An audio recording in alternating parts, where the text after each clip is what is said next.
good morning, everybody, and welcome back to the Miss Phins Show. I am your host, Miss Phins. Thank you so much for coming through, guys. Do me a favor. You know what I'm going to say. You know what I'm going to ask, guys. Go ahead and do it and hit that like button. Hit the like button. Hit the like button. And subscribe, guys. Hit the like button and subscribe. Let everybody know we are live. Thank you so much, guys. Appreciate every single one of you guys. Holy camole! We got an awesome show today, guys. If you don't see it by the oh, that's where my pen is. Mm, You shall look everywhere to find. Uh, if you don't see it already from the title, ladies and gentlemen, yes, we will be discussing Chris Grier on Tua Tagovailoa's contract extension. I wanted to go ahead and get the numbers and everything else that they're talking about. So to me, ladies and gentlemen, this is going to be a very fun show like we always have. So go ahead and hit that like button, share, and subscribe. Thank you so much, guys. As always, please debate your little hearts out. Have fun debating, ladies and gentlemen. Just keep it clean. Be kind to each other. That's all we ask. Think baby as kids, you know what I mean? And you can find Miss Fins Monday to Friday, 8 a.m. Eastern. That's Monday to Friday, 8 a.m. Eastern. So go ahead and take a look at it because it helps, Doesn't make me feel lonely like I'm talking to just like a computer then. So I'm talking to humans. So please hit that like button. Let everybody else know. And come check it out. It's a beautiful day. Oh, by the way, if you didn't know, thank God it's Friday, ladies and gentlemen. It's Friday. Wake up, wake up, wake up. Wake up. Wake up. Wake up. Yeah, as you can see, I woke up with a lot of energy and a little bit late. So um let's continue to have fun, ladies and gentlemen. Also, to a great way that you can support this channel, your channel, by becoming a member. So shout out to all of our members, man. You guys keep this channel going. Thank you so much for coming through. Much appreciate each and every single one of you guys. If you're watching from Twitter and Twitch, also thank you so much for watching from Twitter and Twitch. And if you're catching the replay, thank you for catching the replay. Much appreciated. Do me a favor. Still hit that like button. Comment below. Let us know what you think. And without further ado, like I always say, we win together, we lose together. Dolphins for life. So let's get into it.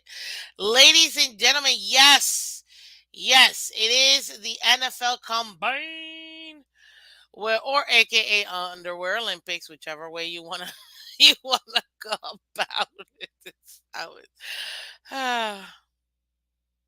yeah, I always enjoy it.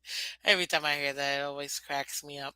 But yes, ladies and gentlemen. So right now, the combine is going on. We had day one. Well, numbers wise, day one was yesterday.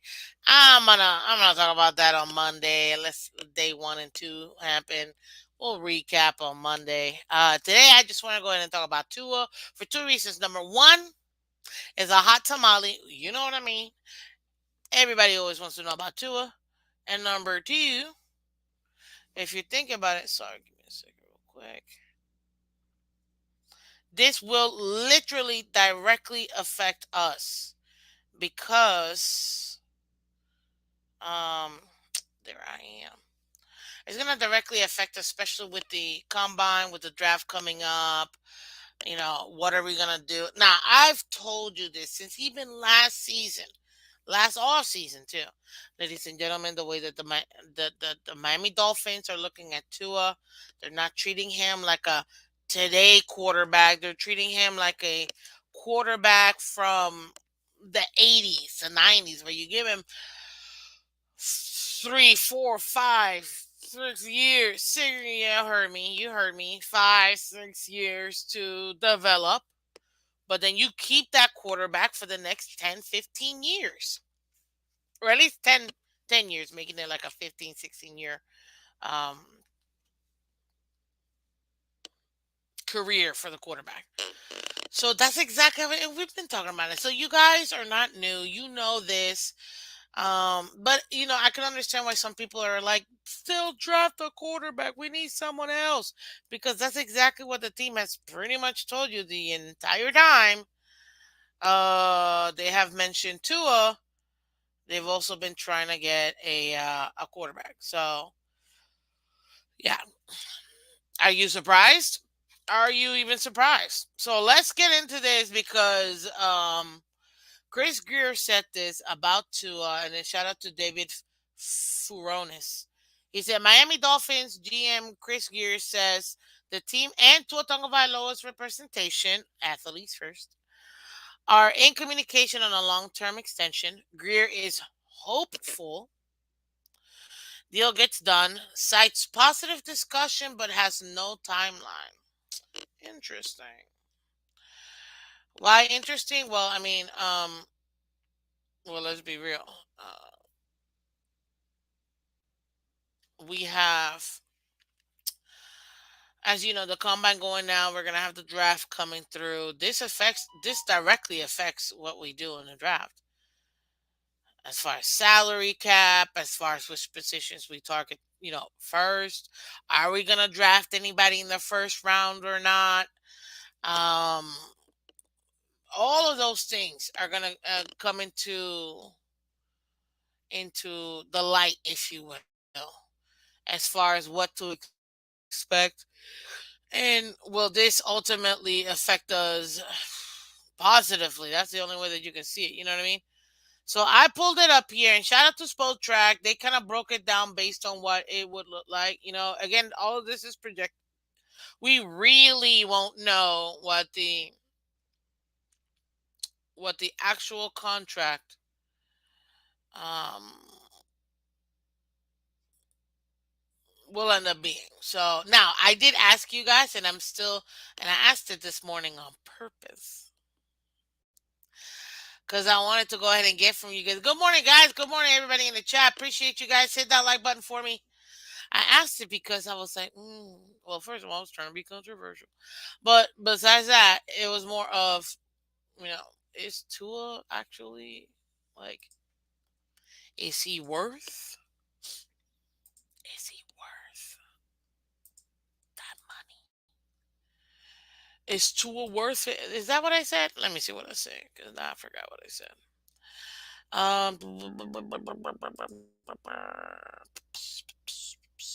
Okay, I said if they pay, meaning us, um, him, meaning Tua, $50 million per year contract, do you think the Dolphins can win a Super Bowl with Tua?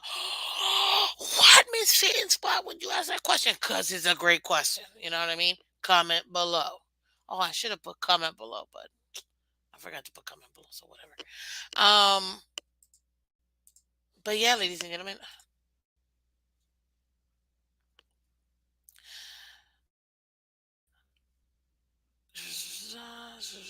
there it is. So at the end of the day, see, listen, when you're live and you're having fun, like I am, sometimes, squirrel, I can go on a tangent, but it is what it is. What's up, guys? Good morning. Good morning. Hit that like button for me. Thank you so much, guys. Appreciate y'all. Um, but yeah, so it kind of broke down what they're essentially saying this would end up being as far as his contract extension. And I love it because they really broke it down. Shout out to Spoke Track again. One of the best places if you ever want to know about contracts, learn about contracts. Two places that I go absolutely. One being Over the Cap, and the other one being Spell Track. So shout out to both of them. Now, according, you know what? I'm gonna ask you guys here too, since I have y'all here. There it is. That's a question. With two at 50 mil per year, could Dolphins win Super Bowl? Yes or no? Okay, I'm gonna let y'all know. Now, is the juice worth the squeeze? I'm gonna let y'all answer that. Now, when it comes to Tua Tagovailoa, hey, what's up, Dad Dean? Welcome, welcome, welcome, man. I don't know. I think you've been working hard because I haven't seen you in the morning that much. But hey, as nothing but love over here. Mwah. Hope everything's been well. That's always a good thing. As I hope you and your family are good. But the contract itself is actually very interesting because I don't actually think it's that bad. But let me explain.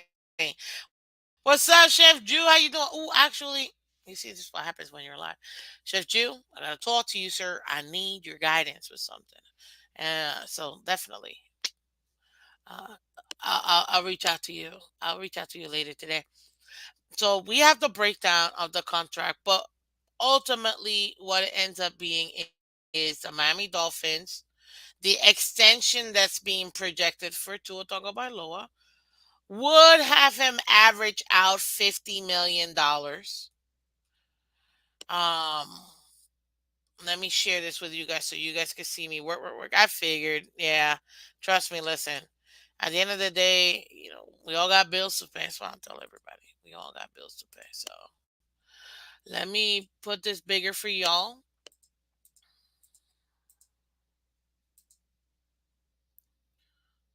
You should be able to see it though, right? Yeah, yeah, should be big enough.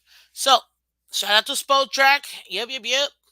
So according to Spoke Track, it projects a 4-year, 220 million contract extension for Dolphins quarterback. Oh, wait a minute, hold up. I gotta see me pretty too. For Dolphins quarterback Tua Tagovailoa, including $105 million fully guaranteed at signing and 165 particularly guaranteed. Practically guaranteed through the 2027 season. And we're gonna go over the full breakdown. Look at that. That's my QB right there. Is that your QB? That's my QB. One. QB. One. Yes. So 4 years, $220 million, 165 million guaranteed, 105. Oh, totals guaranteed, 105 guaranteed at signing. Now, this is so interesting because um one thing that I don't know if you guys noticed is that this will be a 4-year contract. Everybody else in his draft class have gotten a 5 years extension. If you take the same amount of money and split it down, ain't no way he's making no $50 million. He'll probably come out to like 40 or plus or minus one or two. So when it comes to Tua and his projected extension, people, I think the 4 years part is kind of beneficial both for the team and for him. To give him more money in lesser time so he can, maybe perhaps get a longer contract, blah, blah, blah. But really, it's for the team to be able to like exit out as quickly as possible. What's up? What's up, guys? Welcome, welcome, welcome. How you doing? Keep hitting that like button, guys. We need 10 more likes. Plus the 105 is out of pocket from Ross. Yep, the 105 guaranteed at signing is a check he's getting. And keep in mind, guys, he's already made $53 million with the Dolphins already. 53, $54 million between his rookie contract and the 5th year option. Those are fully guaranteed. He's already made $53 million. Add the extra 105, that'll be 158 million, $160 million. That's meant $10 million is already, well, with today's inflation. But you could say it's already, if you're smart and you know how to invest, it's generational money. Make it 160, that's super generational money. He's taking care of everybody in his family with this kind of deal. You know what I mean? And it makes sense for the team because at the end of the day, because you're giving him time to develop, right? That's the notion that we're going by. Yeah, it makes sense that they don't want to do this as a long contract. And if he does end up being well, you know, the next one could be an extension even more. You know what I mean? It definitely seems like a very win-win situation for me. Plus, it makes it seem like he's actually getting like, oh my god, which he would be, $50 million a year. But if you think about it, like everybody else in his class is getting 5 years at 50 versus 4 years at 50. Don't worry, I'm gonna bring you guys up here. I want to get a couple things here.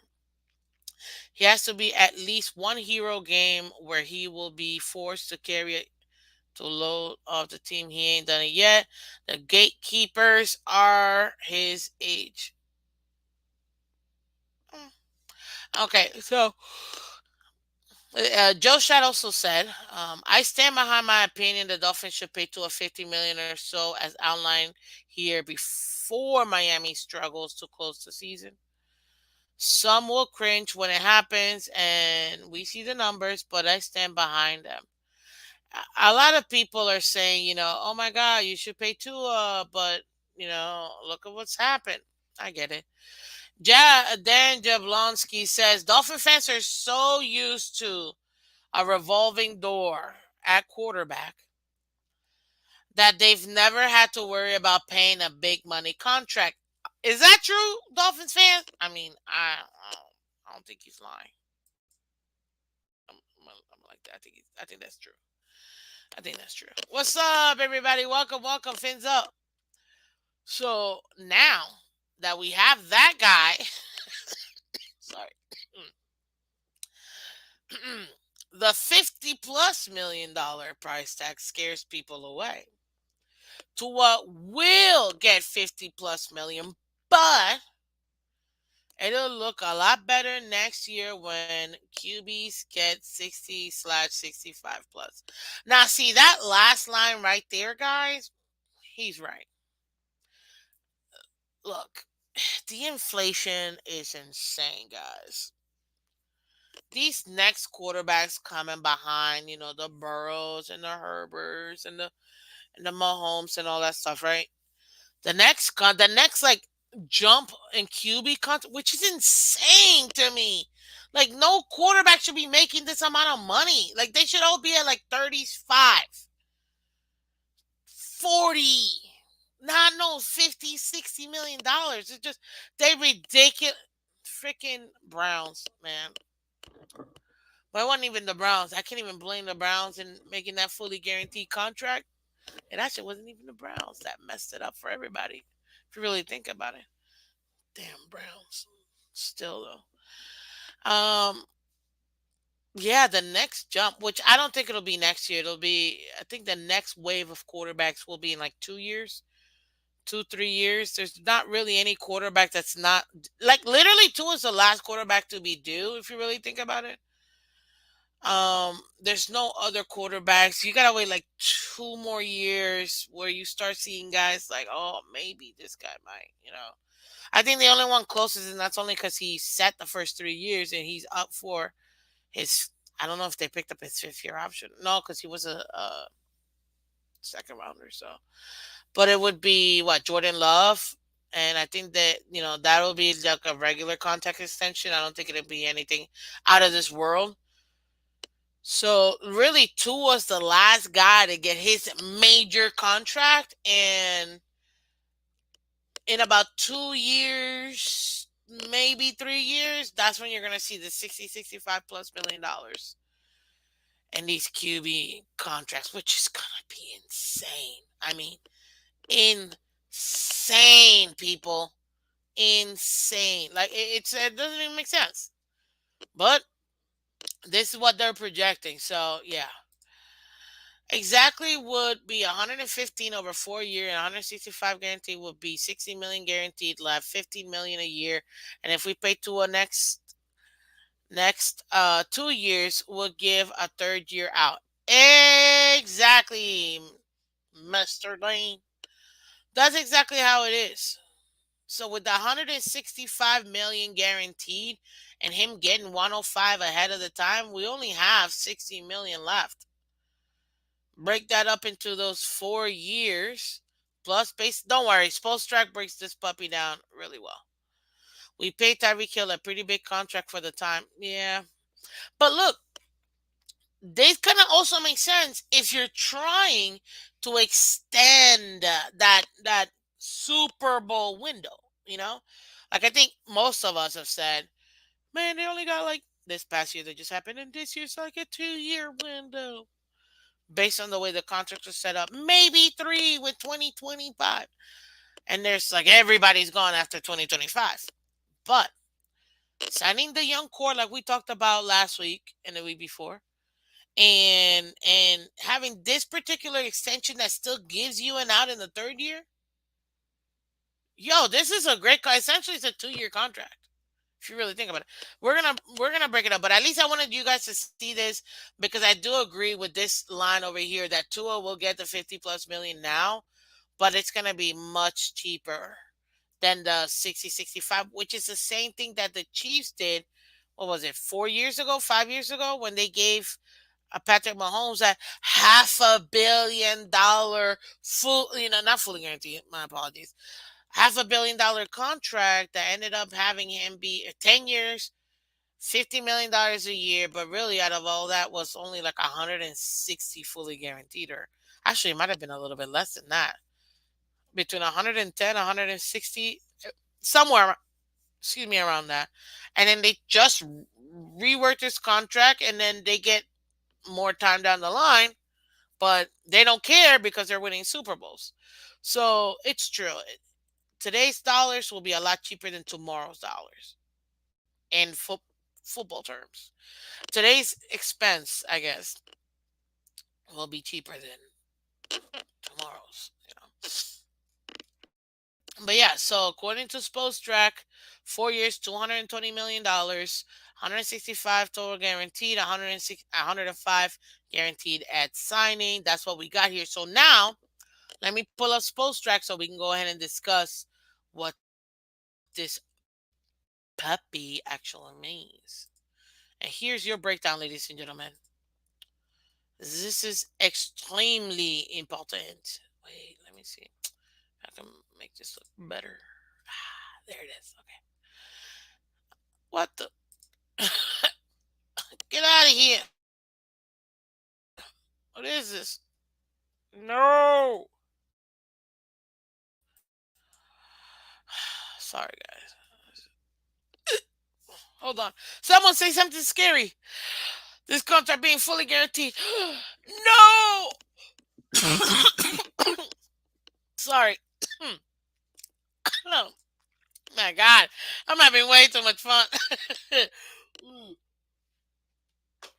Oh, Lord. Okay, okay. Huh.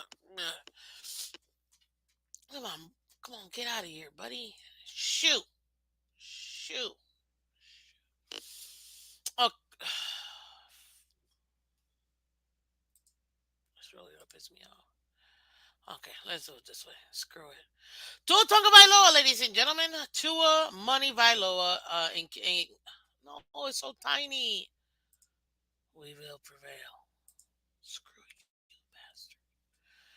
Okay, you're going to have to take a look at down here. If I make it bigger, will it like, nope, it doesn't help. Okay. Tua Tagovailoa, Dolphins 25, meaning 25 years old. Okay, the quick details. We're going to highlight these puppies so this will be easier for you guys to follow me. It's a 4 year, $220 million contract. It means the average contract it's going to end up being, or the annual average, that's what the AAV means. It's going to be 55 million. The practically guaranteed is 165, and the guaranteed is signing 105. So we established that already. Now let's go into what the contract would look like broken down. He would technically be a free agent if he plays out his full contract in 2024. It's the only problem when you have these things. Oh, wait. Oh, no. Sorry. 1 second, guys.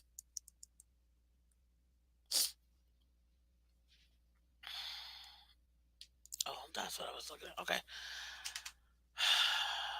Well, take a look at the. You know what? Screw this crap. Give me a second. I know what I'm gonna do. Screw it. Just gonna take a giant picture of this while it looks pretty, and then I'm just gonna like show you the picture. Bomb. Y'all want y'all want to mess with me? Oh no, we're just gonna do this then instead.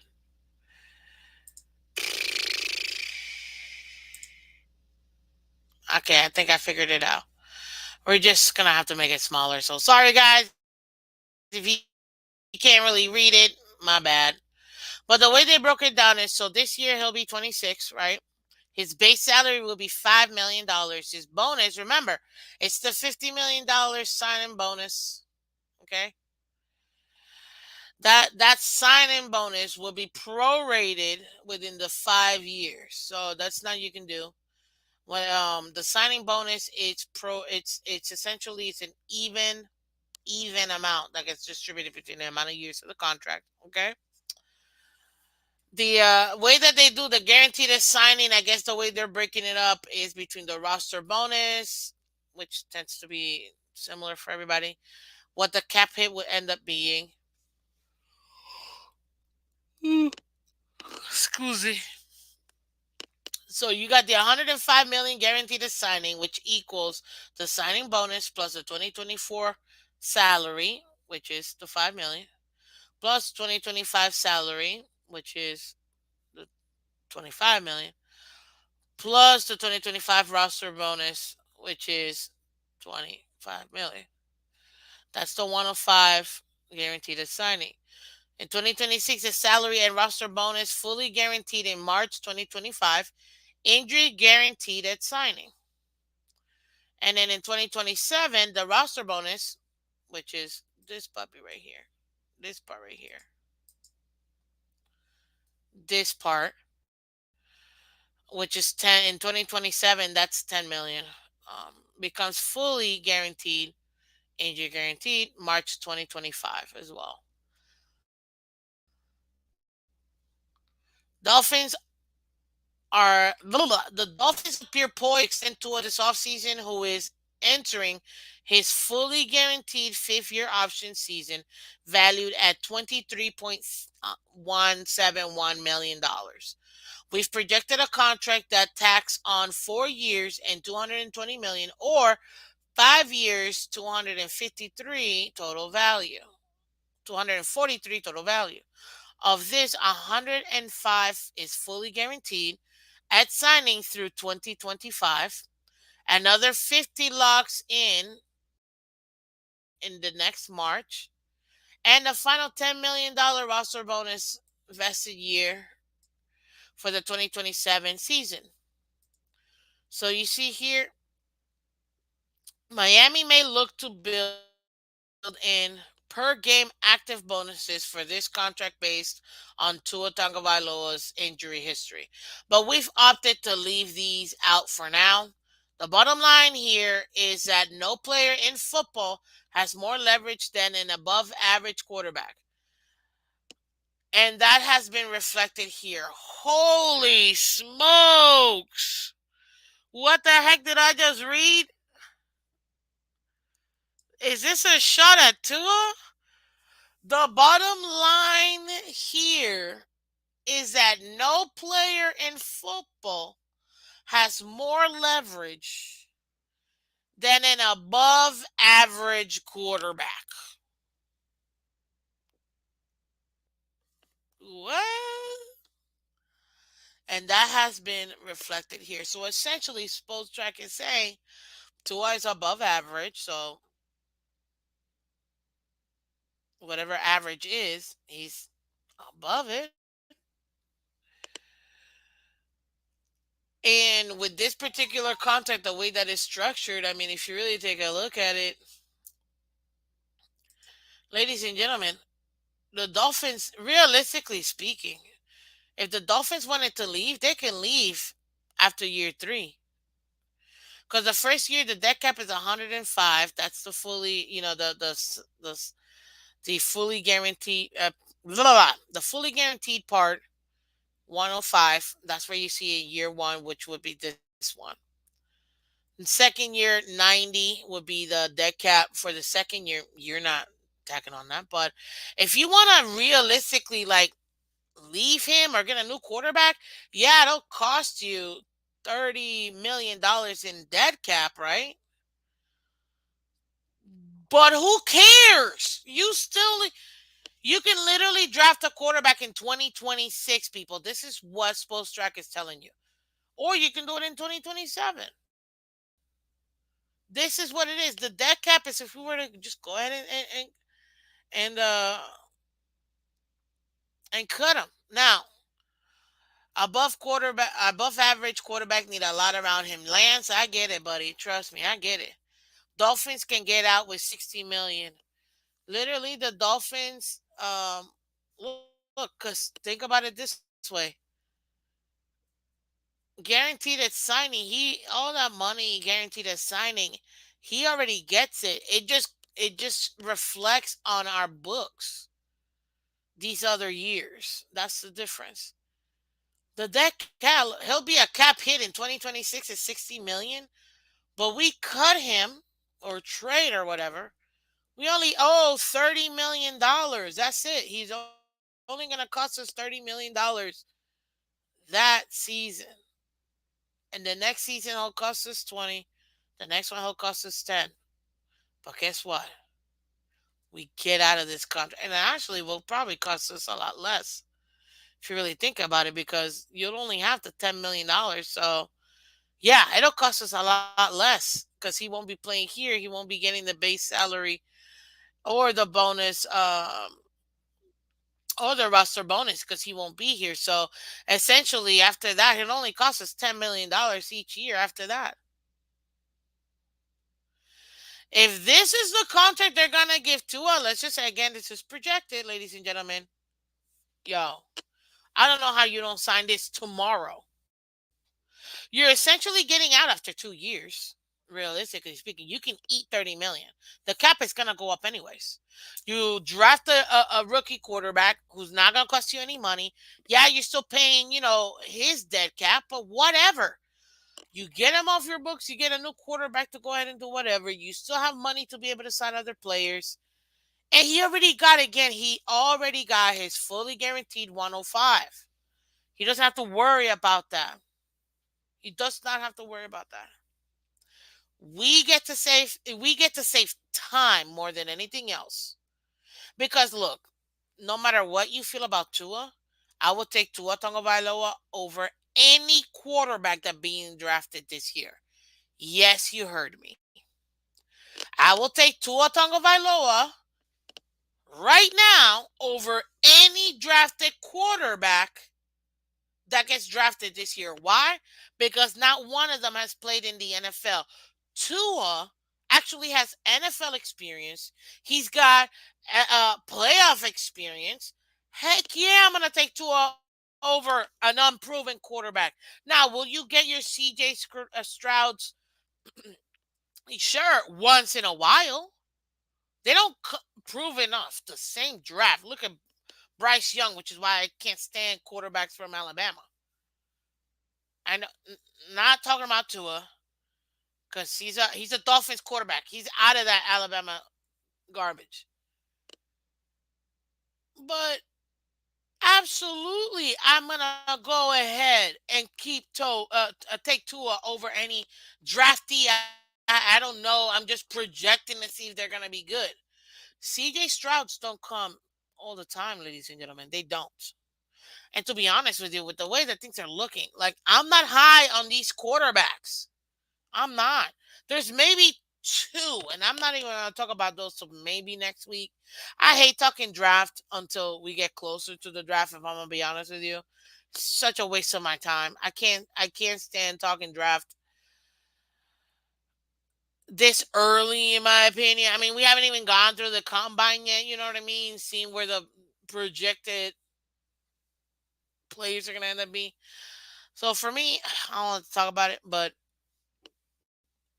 this early, I don't talk. Excuse me, I don't like to talk about it this early, but we'll talk about it. Ladies and gentlemen, this is a beautiful contract. Like it or not, this contract gives you an out after 3 years. That means in 2027 we can draft a new guy. Heck, if we wanted to, we can do it in 2026 if we're really that thirsty and that desperate, you know? This is a contract that I can absolutely get behind. Absolutely. It's not even a question. This contract right here, especially with the way they got it, again, this is Spostrack speculating on what they expect Tua to have, right? 4 year 220 or 5 years 243. At the end of the day, it don't matter because the only thing that matters is the fully guaranteed monies. Know this, people. All this extra fluff money does not matter. The only money that matters is that $165 million in guaranteed. Heck, realistically, yeah, that's it. That's all you could. Only the guaranteed money. The contract is only that amount of money. So if you take a look at it, excuse me, ladies and gentlemen, you take the 105 that he gets at signing, right?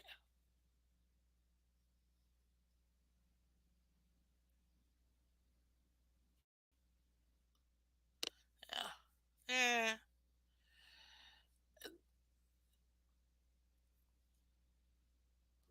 Once you prorate the bonus, the signing bonus or whatever, it's not even a question. You're getting it out. So everybody that's concerned about having Tua for a long term and being tied down to Tua for so much, this contract allows you to leave after technically after 2 years. You're gonna have just a debt cap of 30 million. The next year after that, 10 million, and the next year after that, 10 million. That's it. That's it.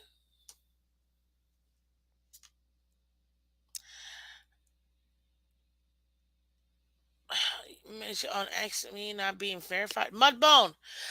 Type in what your name is here on X and I'll go find you. Type in your name now.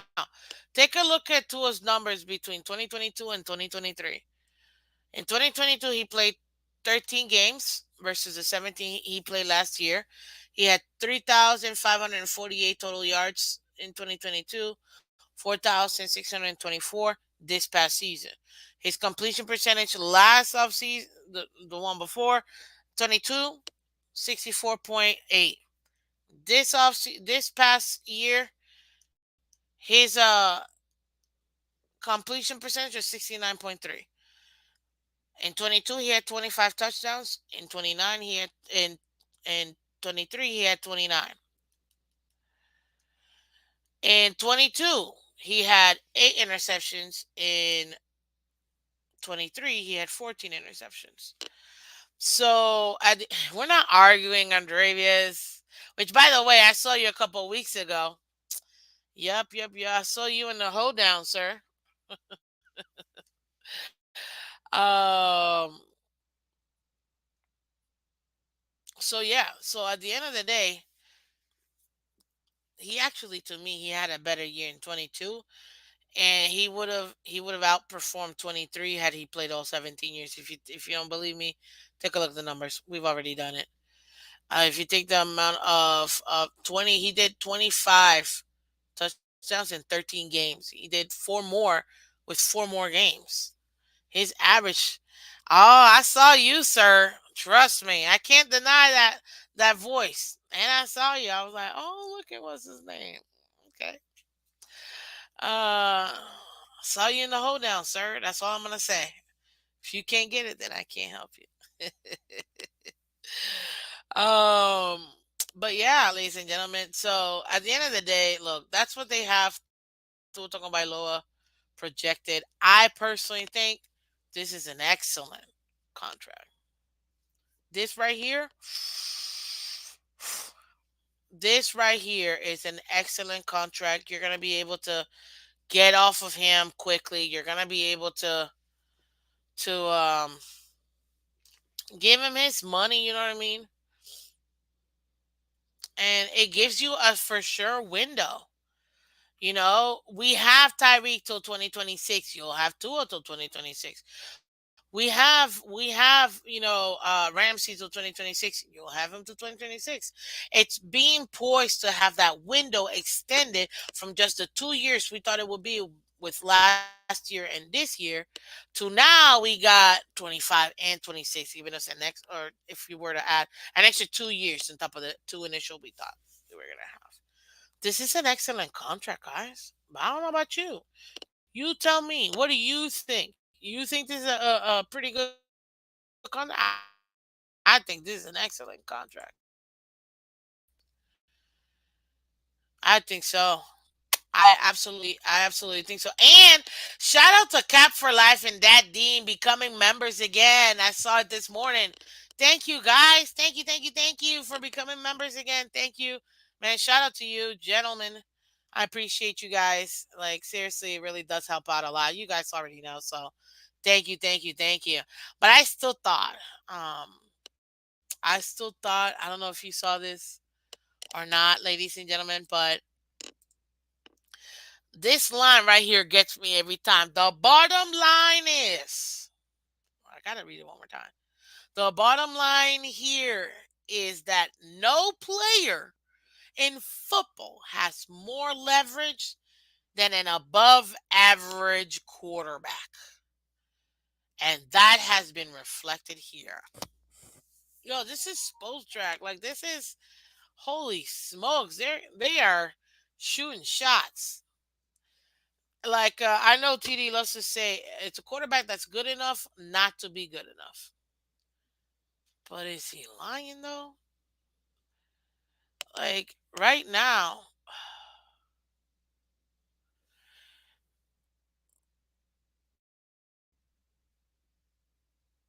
it's rough. I'm not gonna lie. It's rough and tough. Like having a quarterback that can get you there, can almost get you there. Essentially, it's the most. It's like a next level than 500. That's why it's probably above average. Yeah, because the Miami Dolphins are the most 500 team of all time. I'm telling you guys, I've done the numbers. It's ridiculous. But yeah,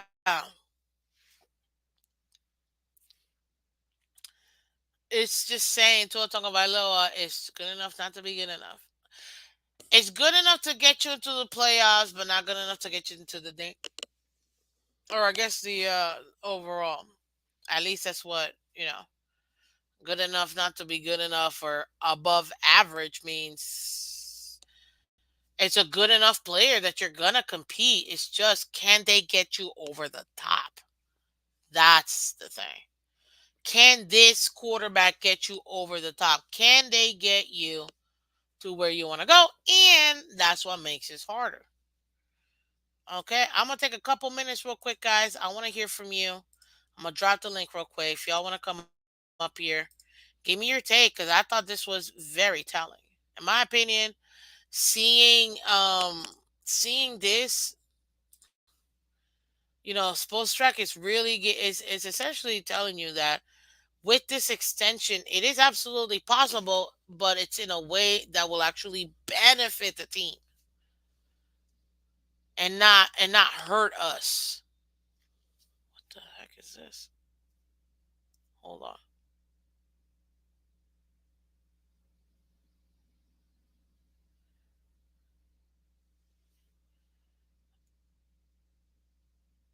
Oh no, I did that on purpose. So you gotta get, your cards checked. No, no, this was good. Just get us to the Super Bowl tour and get the ball into our playmakers' hand. I'm with you, Matt Hatter. I'm 100% with you. That's all he's got to do. If Tua can do that, man, it'll make the difference at the end of the day. It'll make the difference. No, yes, no can not get you to the dance, but get you closer to the dance than 20 other quarterbacks. It's true. That is true. But that you know what that spells, Dean? That spells Cowboys. Cowboys. Cowboys. Look at the Cowboys. Our perennial playoff team. You know what? Let me go even beyond that. Look at the Green Bay Packers with Aaron Rodgers. He's supposed to be so amazing.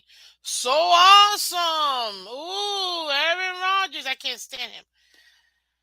As a football player, I don't care about his personal life. As a football player, I can't stand him. He did jack his entire career. Four-time MVP for what? He did nothing. Won one Super Bowl because the team was on a high. They got rid of Favre. Who cares? Like at this point, I'm telling you right now, ladies and gentlemen, I'm not trying to be like the Packers that ooh they made the playoffs or the Cowboys like ooh they made the playoffs. Great. Where's the Super Bowl? Where's at least an attempt at the Super Bowl?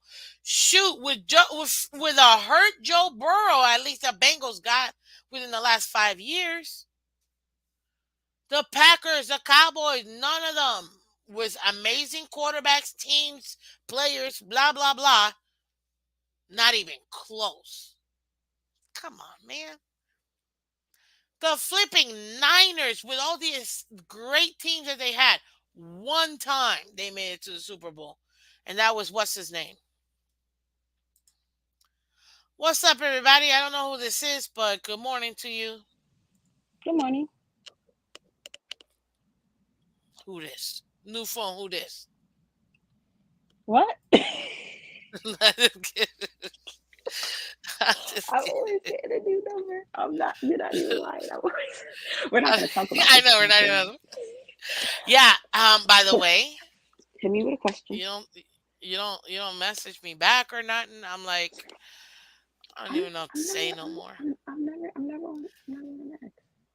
What's up? Don't worry, we won't talk about that at all. It's okay. Don't worry about it. Be your own friends, people. Be your own friends. Hit me with a question. Hit me with a question. Oh, I'm here to hit you with a question. Okay. Yeah. Yeah. Hit me with. You said you Okay. want to talk about Okay. something. What's the question? You got to hit me with a question. Well, I'm not gonna talk to you about that live. That's separate. But we could Hmm. talk about football. That's what I'm talking about. Hit me with a. Wow. Okay, What? then. Football question. What do you think? With $50 million a year for Tua, can we reach the Super Bowl? Can we? Anything Yeah. can be done. Is it likely? It's a little bit less likely. Um, we've seen the How so? projections.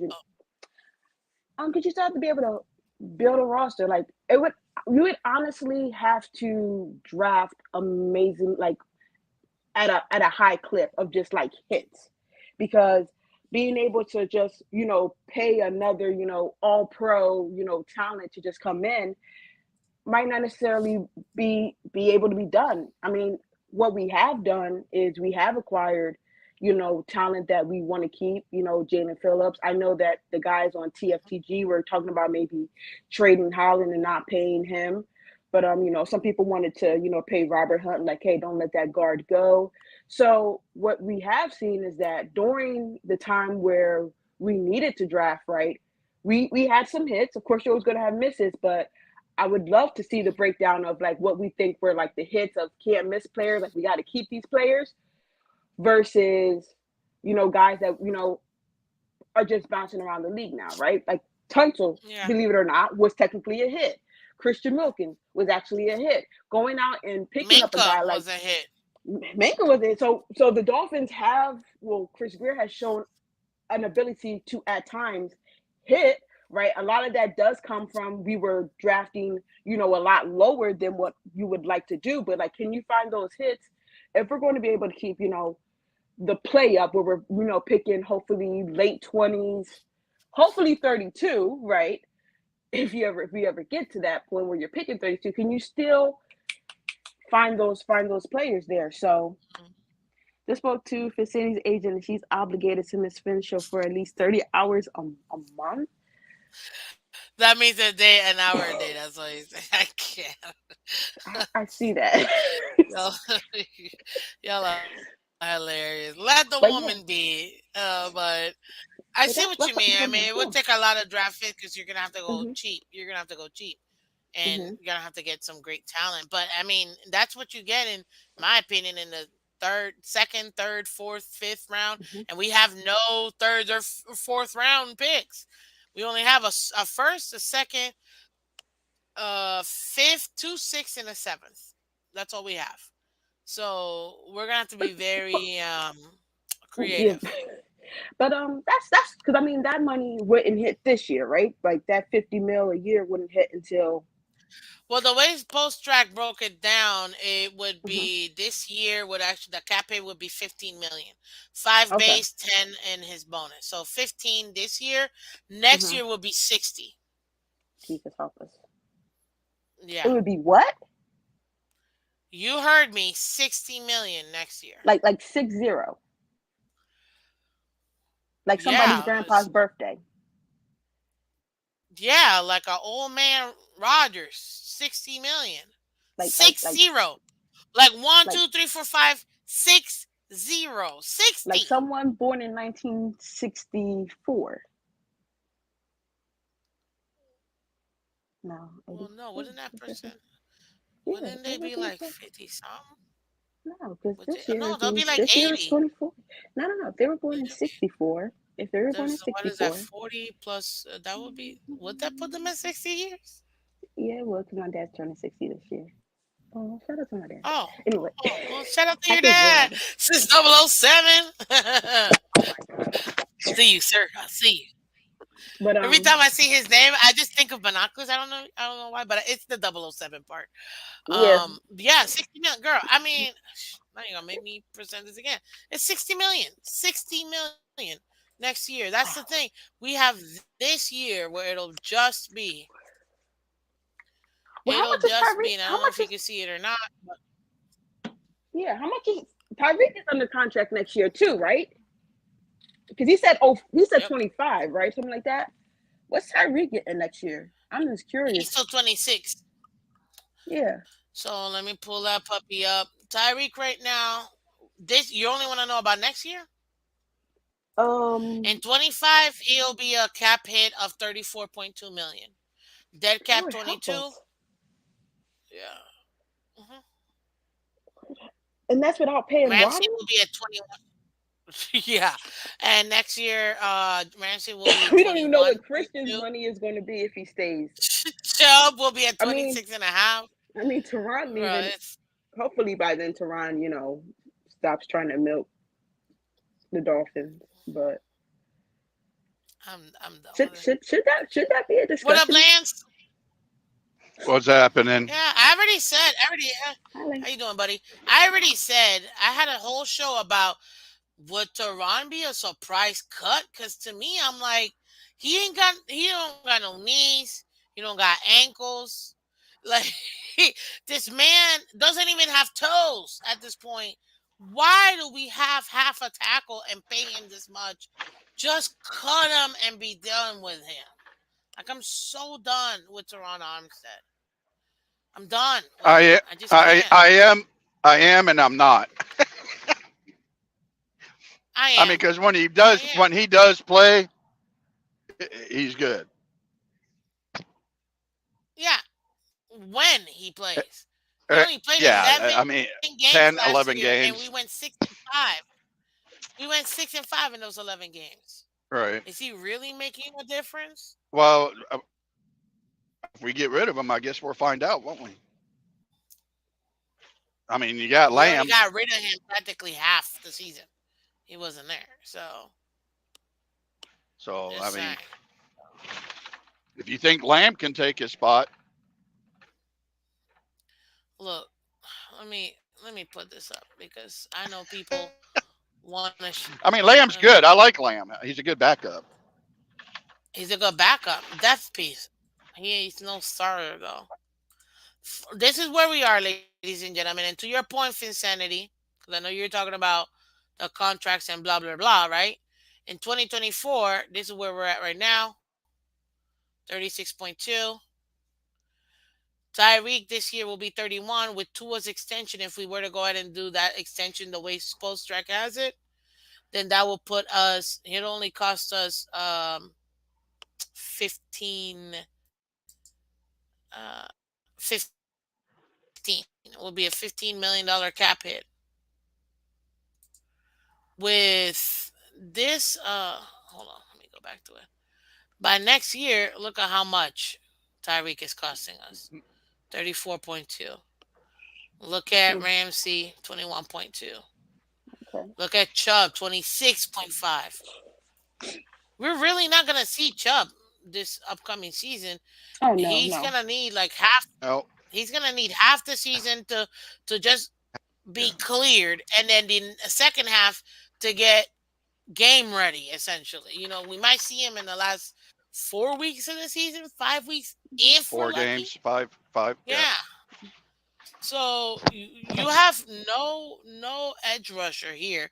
Same thing with Phillips, unfortunately, because guess what? He hurt. I, I kind of blame that So on McDaniels though too. Do how do you? do we Chubb should have never been on the field. Oh, that one I agree with you. Yeah, I agree with you on that one. What were you gonna say, Finsanity? do we know where Tyndall's development is? Who? Tyndall? Yeah, literally. Who? Who? Who? Who Who? is he even on the roster? Should be.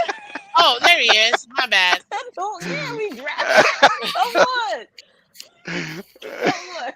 I'm just saying, like where his development is. Jesus, hope you. I'm The not saying like he's, going to be, what's the name? Like some of these guys. I mean, we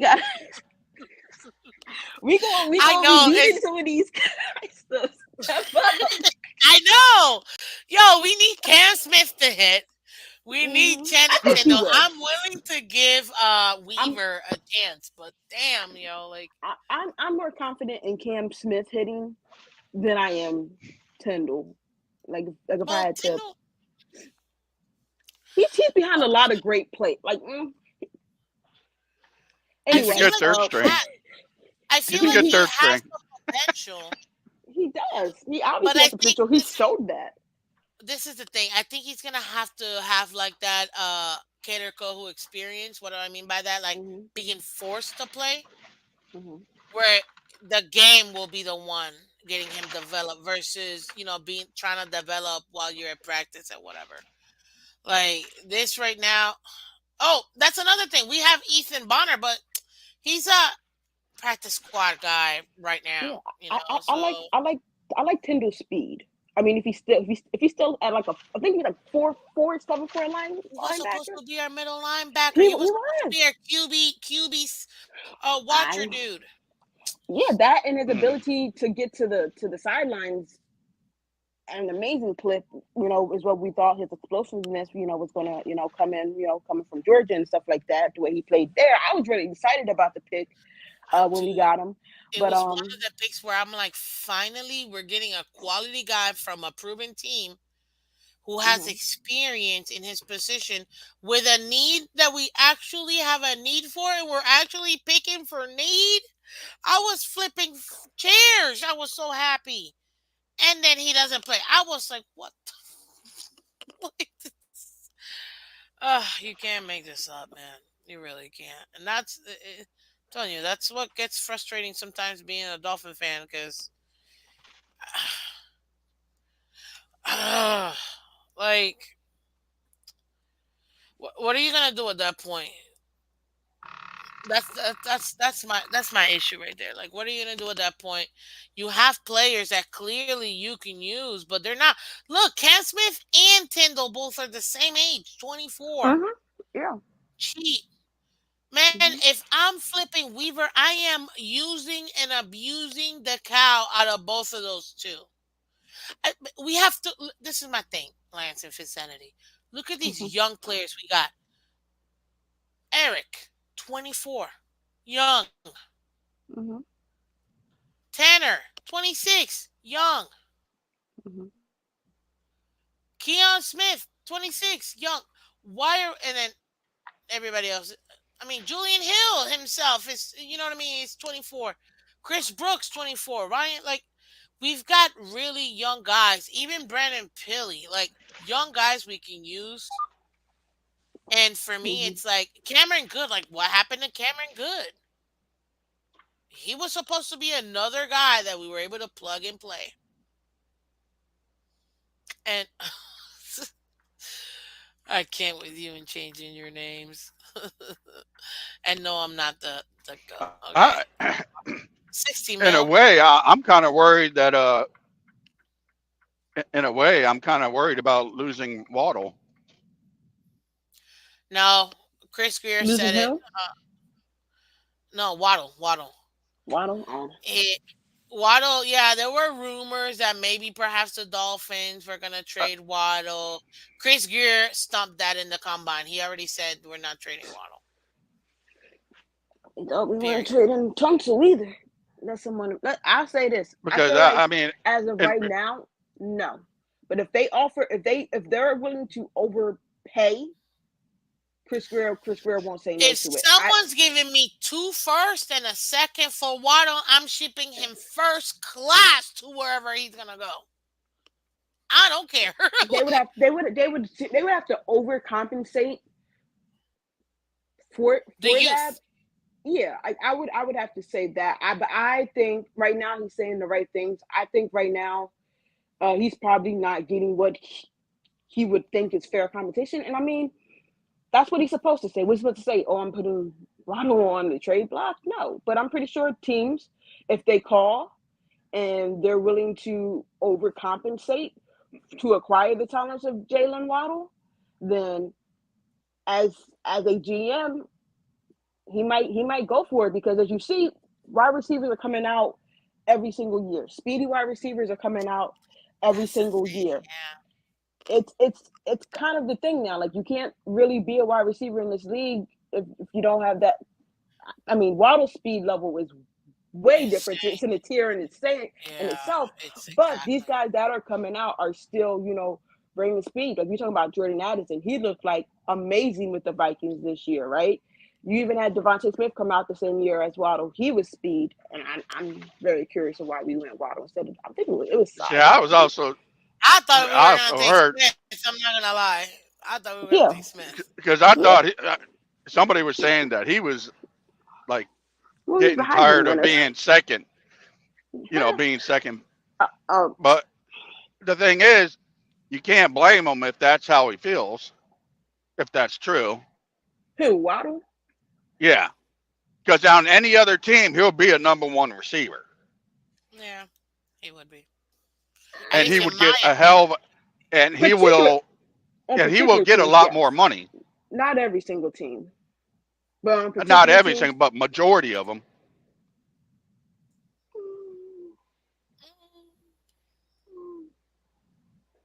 maybe.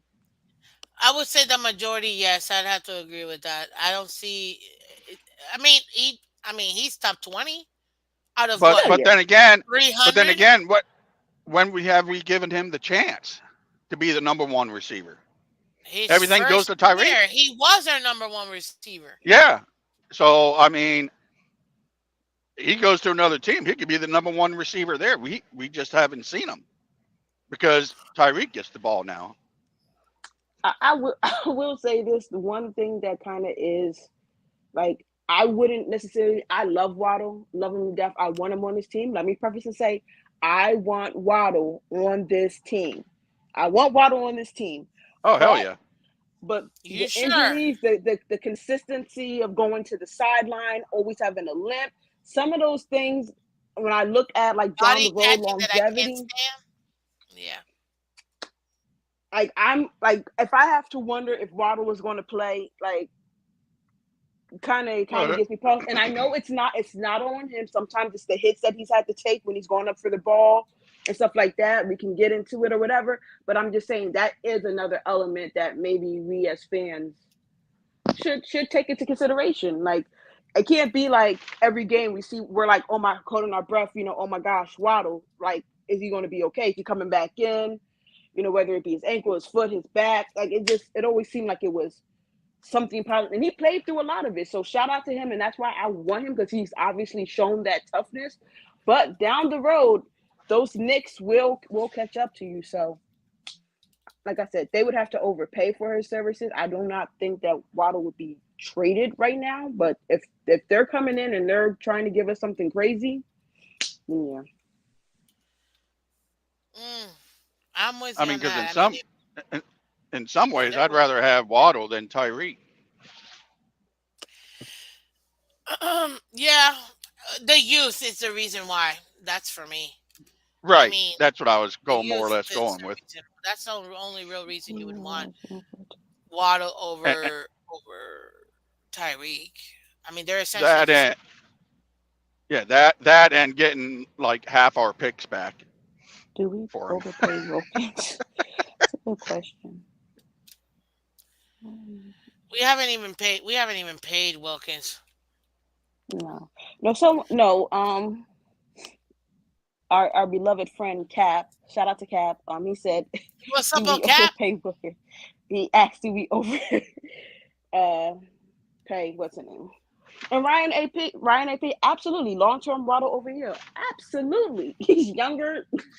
It's probably gonna. I mean, you're probably gonna have more years with Waddle, but I don't think that the way that these wide receivers, I feel like this year it's like Marvin Harrison Jr. and then the rest of them. But the way that they come out, these these Yeah, they're these young men factories now. these young men are like amazing, and I don't think necessarily what's the name, but you don't want to give a player, but the way that Grier has seemed to set up our team, so far, acquiring a lot of veteran talent, overpaying them. I don't want to say overpaying them, but paying them. So now it's going to have to be, in a sense, the opposite, right? Because two will be getting the money. So we might not be able to, like you said, make these splashes and trades, and oh, we're going to trade for this player, and then we're going to offer him a contract and stuff like that. So it's we are going to have to start drafting again, and sometimes it's going to be out with the old and with the new. That's just the reality that we might be in. So if we're one dimensional, you don't want to take away that one dimension. So Well, that's they only might be having their if. they might be having their own conversation. That's only I'm still if you amazed have that to we're allow willing them to give. to get. I'm just amazed we're willing to give two at 60 mil. What's wrong with that? Did you not hear my show I at don't all agree, man. today? I You're gonna did, have but to I go just back. I just I don't know. I mean I know It's not even sixty it is million. what I mean. Dak got 60, so I don't see why Tua can't get 60. But I Four just years, $50 million. overall, yeah. I mean It's 4 years. it's a good deal. I just can't see it because he's not going to bring nothing to us. Well, So again, I'm gonna have to can reiterate. I ask you can I ask you It, Well, he'll get us to the playoffs. can I ask you a question, Like I Miss was. Spence? Break your point, but then I want to ask you a question. okay, because I literally broke this down based on what Spoelstra said with his projected contract. Again, this is just a projection of what they're, and these guys have been doing contracts for years, so they're pretty good at projecting contracts. So it's not like they're coming out of nowhere. They look at a lot of stuff when they're making a contract. But guys, 4 years, 220 million. Sorry for this crap, but it just doesn't come off. 4 years, 220 million, 55 million annual average, 105 guaranteed at signing, 165 practically guaranteed. Who cares about the 220? That's a fake number. The only number that Right. matters is the guarantees. That's it. And if you take those guaranteed, just split, just simple basic mathematics. Take I that mean, to a degree, 105, divide it by 4 years. He's only making 26.25 mil a year. That's it. With the it's guaranteed it's signing. With the whole 165, he's only making $30 million a year. no, I get it. I just, I 41 think $41 million quarterbacks. a year. That's it.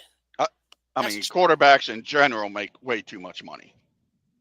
Yeah, and I Agreed. that's think. what, and that's a segue to my question, because a lot of these contracts, like when we look at the money, some of us may say they don't deserve that, but they're going to get that because of one, the market, and just how contract Right. negotiations have gone.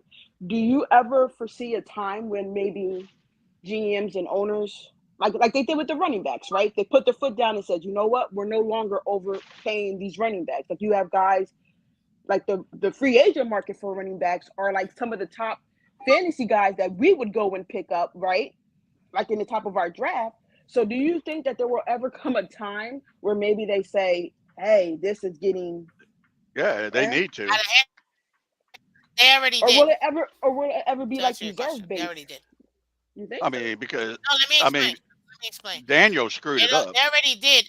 After, well, no, after the fully guaranteed $230 million from Deshaun Watson, Uh-huh. that conversation was already had.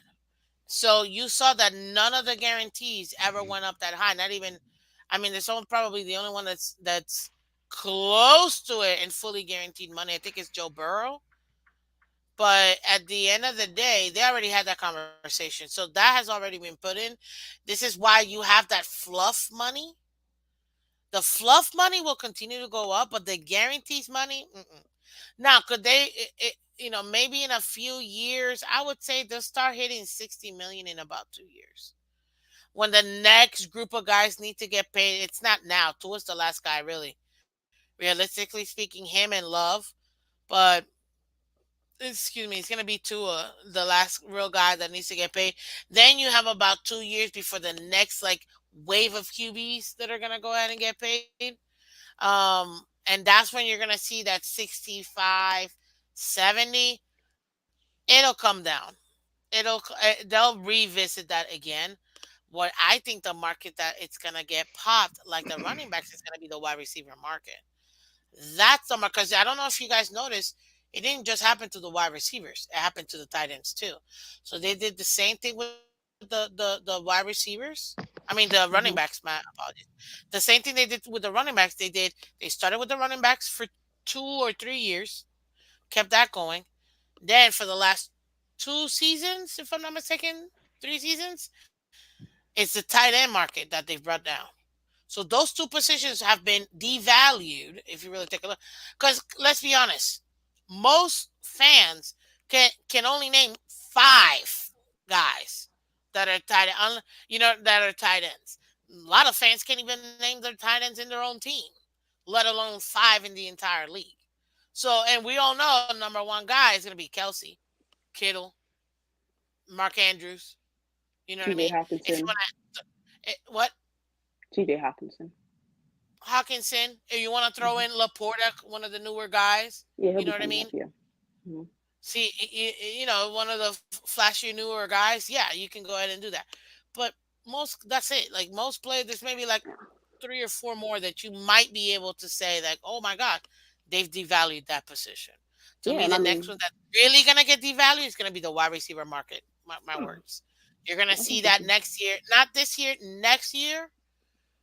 In Hmm. my opinion, based on how it's going, the wide receiver market is gonna get devalued. Tyreek raised it. I get it, but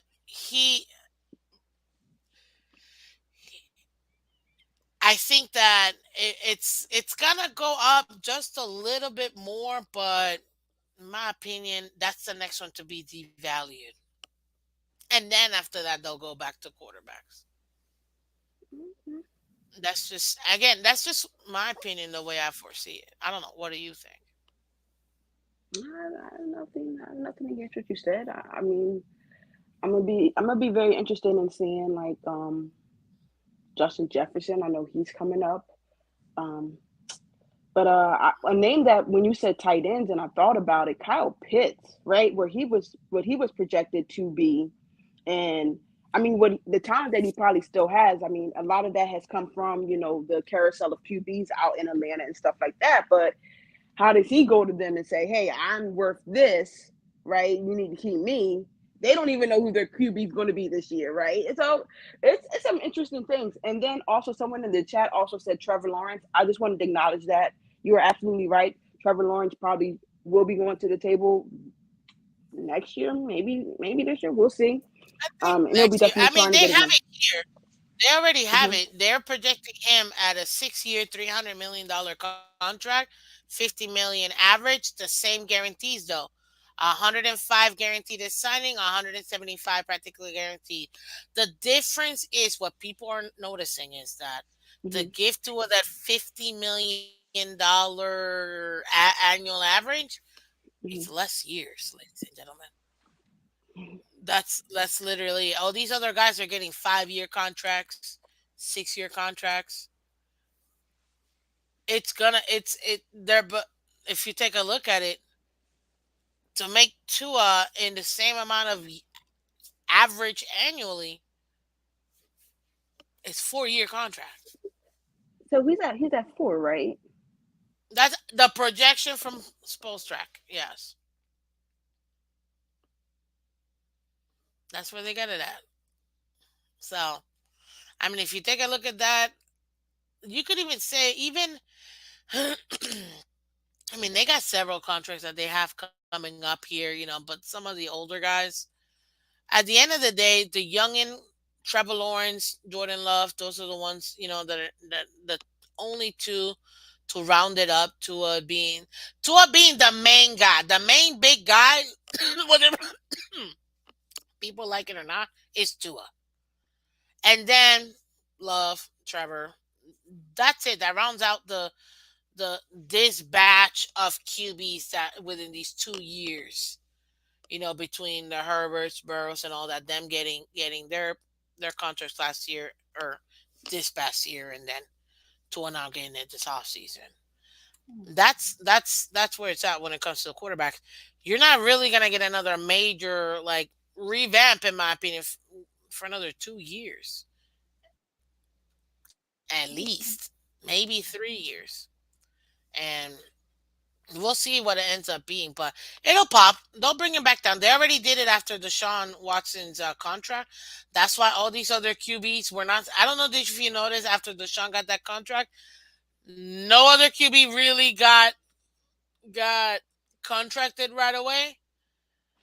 And Well, then they pulled the trigger. But then once they pulled the trigger in the following contract after I forgot who it was, then you saw quarterback after full quarterback just getting just a little bit, tiny bit, a little bit, tiny bit, a little bit, but well, nothing compared to that. the circumstances are a little bit different, right? You have a desperate Browns team at the time, and I mean maybe and also the relationship that some of these guys create with their team, right, where they know they're the guy a little bit, right? Deshaun Hmm. had complete leverage in that situation, right? Because Hmm. you have a desperate Browns team whose fan base a dismal mess, absolutely, after the drafts of Manziel, Baker, and like stuff like that. Not saying that those guys couldn't have been great or lived up to the potential, but I think organizationally, the carousel of coaches and just the losing season, there was so much leverage he had going into this Sure. contract. It was more of you need me more than I need you right now type situation. You Exactly. need like what Exactly. Yeah. I've proven to be something. So I think that played into it a little bit, and that's why we don't see like fully guaranteed. And he probably said to them, "Listen, if you don't do this, I ain't playing for you. I'll request like." And he probably wouldn't have said kind of like Kanye said, "Give me like what's the lyric in the song? Give me like 50 million now, I'ma quit," or something like that. Oh, 100 million, I'ma quit, like something crazy like that. But yeah, him and his agent was probably in there flexing of like, yeah, y'all need me more. And like now it's crazy because we see what it turned into. And I mean, I hold don't up. think necessarily. Hold up. He's still getting his sea legs back. Yeah, I not. think this I year mean, he'll be I good. don't think. I don't think it's. I mean, also that. I mean, it was crazy. Like losing Chubb. That team, had they had Chubb in the playoffs, I think some things would have been a little bit rewritten. But Oh, I agree. I When agree. Come on, Chubb, come on. You don't Chubb, lose a Ford, player like Kareem, Chubb. that's. You But don't lose. we'll You see. don't lose a player like Chubb and expect to win. I'm sorry, that was way too much for them to overcome, in my opinion. In that playoff game, no, I mean, shout out to Joe I Burrow, mean, who should have not won Comeback Player of the Year because I still don't know what he came back from. Flacco. But at He the end of the day, he came back from the greatest thing ever, a Jets he retirement. came Because back from the how couch, many QBs go to literally the eating Jets potatoes. and retire? That What's is up, Lou? this is that is retirement heaven. Like I'm gonna get some money What's from the up, Jets. Louis? We How you gonna doing? suck, but I'm headed right to the couch after this. Sorry, Jets fans. Literally. Y'all know it's a love hate thing. But yeah, Lewis, go ahead, Lewis. I'd love to hear Lewis. Good morning, ladies. How are you? Good, sir. Thank you. Thank you. I don't know what happened. I don't know where she went, but she Oh should be man, back. You Vincent. scared her off. What you doing, bro? You I scared her listen. off. I love Finsanity. You know that. She knows that. So hopefully she can come back. But Miss Fins, you remember the other day when it was me, you, and Crypto on your show? We were Yep. breaking down, going through. Yep. This 4-track contract for Tua is basically everything we said, Miss Fins. And you know what's so funny? I literally have the info here, and I'm like, dang, this seems a little I this entire time, Lou. I've been feeling like, didn't we kind of go through this already? Like, not to be, and like I'm literally, you know what? I'm gonna show y'all because you know me, Lou. I keep the receipts whenever we're doing Absolutely. something Uh, like that, le- and I was like, damn, this seems so familiar. well, Miss Fins, You know, and this is what I tell everybody, Miss Fins, right? Everybody gets caught up on the 4 years, $220 million. Leave the 220 out because that's not the number that matters. The number that matters is the that don't fully matter. guaranteed money, right? The fully guaranteed money is 165 million. 105 of that will be at signing, right? And again, we're just going off what Spotrac said. This is where people need to understand when you're given a signing bonus like that, it's to get out of the contract early, right? If Tua performs, right, they'll rework it, they'll maybe extend that contract if he pans out.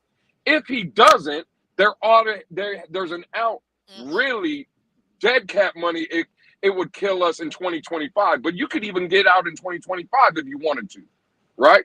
But the real out is in Not 2026. 25, But nah, bro. It's too high. well, Yeah, 26 would again, be probably. 26 is the official out where you want to have no money really that hurts you. But you could still get out in Hmm. 2025 if you wanted to. You would just carry a With massive dead 90 cap hit. million? Absolutely. Yeah. But I, again, I, I see what you mean. Yeah, yeah, you're right. You're right. You're right. You're right. at the end of the day, though, Miss Fans, everybody keeps saying that Tua is this $50 million man because they're reading into the 220. Don't do that. Let's break it down if we're going to talk numbers for real, right? 4 years at This 165 is, million. Do you know what that is, Miss Fins? 4 years at 165 million. Do you know what that is yes, per I year? do. That is $41.5 million a year. That's what that means. That's what that means. So if you mean to tell me that Daniel Jones got $40 million from the Giants coming off a season where he threw 15 touchdown passes, right? I think paying 41 million for the quarterback that led the league in passing, right? Almost had 30 touchdowns and is a top 5 quarterback in every statistical category. I think that's well worth the money. I don't know how everybody else feels, but stop trying to feed me this narrative about 50 million. No, the contract, the way it reads at 4 years, 165 is $41 million a year. And that is a great deal. That is a win-win for everybody, Miss And Fans. It's a Lou, win for Yes, Tua. it is. It's a win for and Tua. It's Lou, It a is. win for the fans. It's a win for the organization. and Go Lou, ahead, Finsanity. and that is why I was saying that is a very team friendly contract because by the time he That's gets what to I that said the third same year, thing. that's what I was trying to explain to y'all in the chat. Like that is actually team friendly because by the time he gets to that You third were year, in the he'll chat. probably be I making didn't even know. he'll yeah that day and you were explaining to me like I think what we Oh, had that's was a right. miscommunication because I at one time I thought you were talking about Skyler's contract And Yeah, then we no, no, were no, talking no. We're about talking about Tua's, and two it just Tua's. got, Yeah. yeah, it just kind of, the wires had got mixed because like it was hard to keep up. But by that third year, he's going to be probably like the cap hit number, like the franchise tag number. Like if you're able to pay your Essentially, franchise, that's crazy. 40, You're only paying like 2 mil over that. That is, and that's why I was 40. saying that That's was exactly what it comes a out to, little guys. too thin. Yeah, 41.25 million, she's a genius. 165 in 4 years. Listen to this, guys. This is what we wrote, Lewis, when we were talking about the 3 year out. We give him a 5 year, 3 years out. Look at the fully guaranteed. I just couldn't believe. I was like, did Spostrack watch my show or something? Because I feel like they literally Ooh. took Yeah, we hit it over what the head. We hit what it on we the head. did. And I'm like, look, even the signing bonus, yeah, we probably gave him a 15 mil extra, but and if y'all don't believe me, I told you this. I told you, let me take a picture. Let me make sure we can remember this, right? Ladies and gentlemen. Oh yeah, Miss Fins keeps her receipts. Look at this right here, ladies and gentlemen. The same thing that we were talking about, the sign-in bonus, 165 mil. We literally broke it down. Essentially the same. The only difference is that massive cap hit at the beginning, like that. Yeah, we didn't put it that way because we were trying to reduce this as much as possible at the beginning. But essentially, at the end of the day, ladies and gentlemen, exactly what we said literally a week ago, Spostrack took and ran with it. Ended up being $41.2 million with that fully $165 million guarantee. Like, you can't make this up, man. This is why you want to watch Miss Fans. Thanks. Hit the like button, comment, and subscribe. But this is team friendly. 100% team friendly, in my opinion. It's great. We can see if he really will develop. You know what I mean? And if he does develop and he gets good, um, Baruch Hashem, Baruch Hashem, Baruch Hashem, Baruch Hashem. So I got some really, really, really, really, really, really good news. Yay! Anyways, let's move past that. If you really take a look at it, guys, we're out in 3 years. So that means you're giving him 5, 6 years. Remember, we talked about this. He's being treated like an 80s quarterback, giving him that 4, 5, 6 years to develop, right? And you just extended your Super Bowl window 2 extra years. We technically we have everybody till 2026. By the way, with the way that the Dolphins have the contract set up, our out for most of these players is 2026. Well, and I mean Tyreek, I mean Ramsey, all of them, all of them. Tyreek is probably the one that will cost you the most. Not really.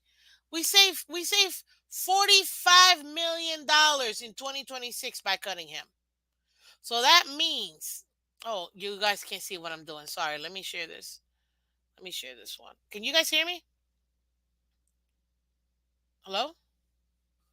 Am I Yeah, I talking? can Yeah, hear I you. got you, Miss Fan. I can hear you. Yeah, I got you. Oh, okay, okay. I wasn't sure because I was like, I know I was going on a rant, but it's because I was feeling good. Because I just realized Spostrack took my comments, and I'm like, yay, I'm famous. But but if you take a look at it, I'm gonna bring up the contracts here so you guys can see. Let me share this. No, not this screen. Let me share this other screen here because this is why it's so team friendly. It's the fact we can get out of this contract so early. Look at this. This is 2026. Cap savings, if we cut Tyreek, look, $45 million we save by cutting Tyreek. Let me make this bigger so that way it's not. We don't need to see the other peeps. Look at the money that we save. $45 million in 2026 if we wanted to cut him. Ramsey, he'll cost us $3 million. Who cares? Chubb costs us 10. Who cares? Even Tehran, if we were to keep him, it will cost us 6.3, but we save 14.3. This is why I keep telling people like this contract right here, even 2025. If we were to cut to Lewis's point, if we were to cut Tua and eat that massive contract, right? Because we're giving up for whatever reason, you still got Tyreek for this year.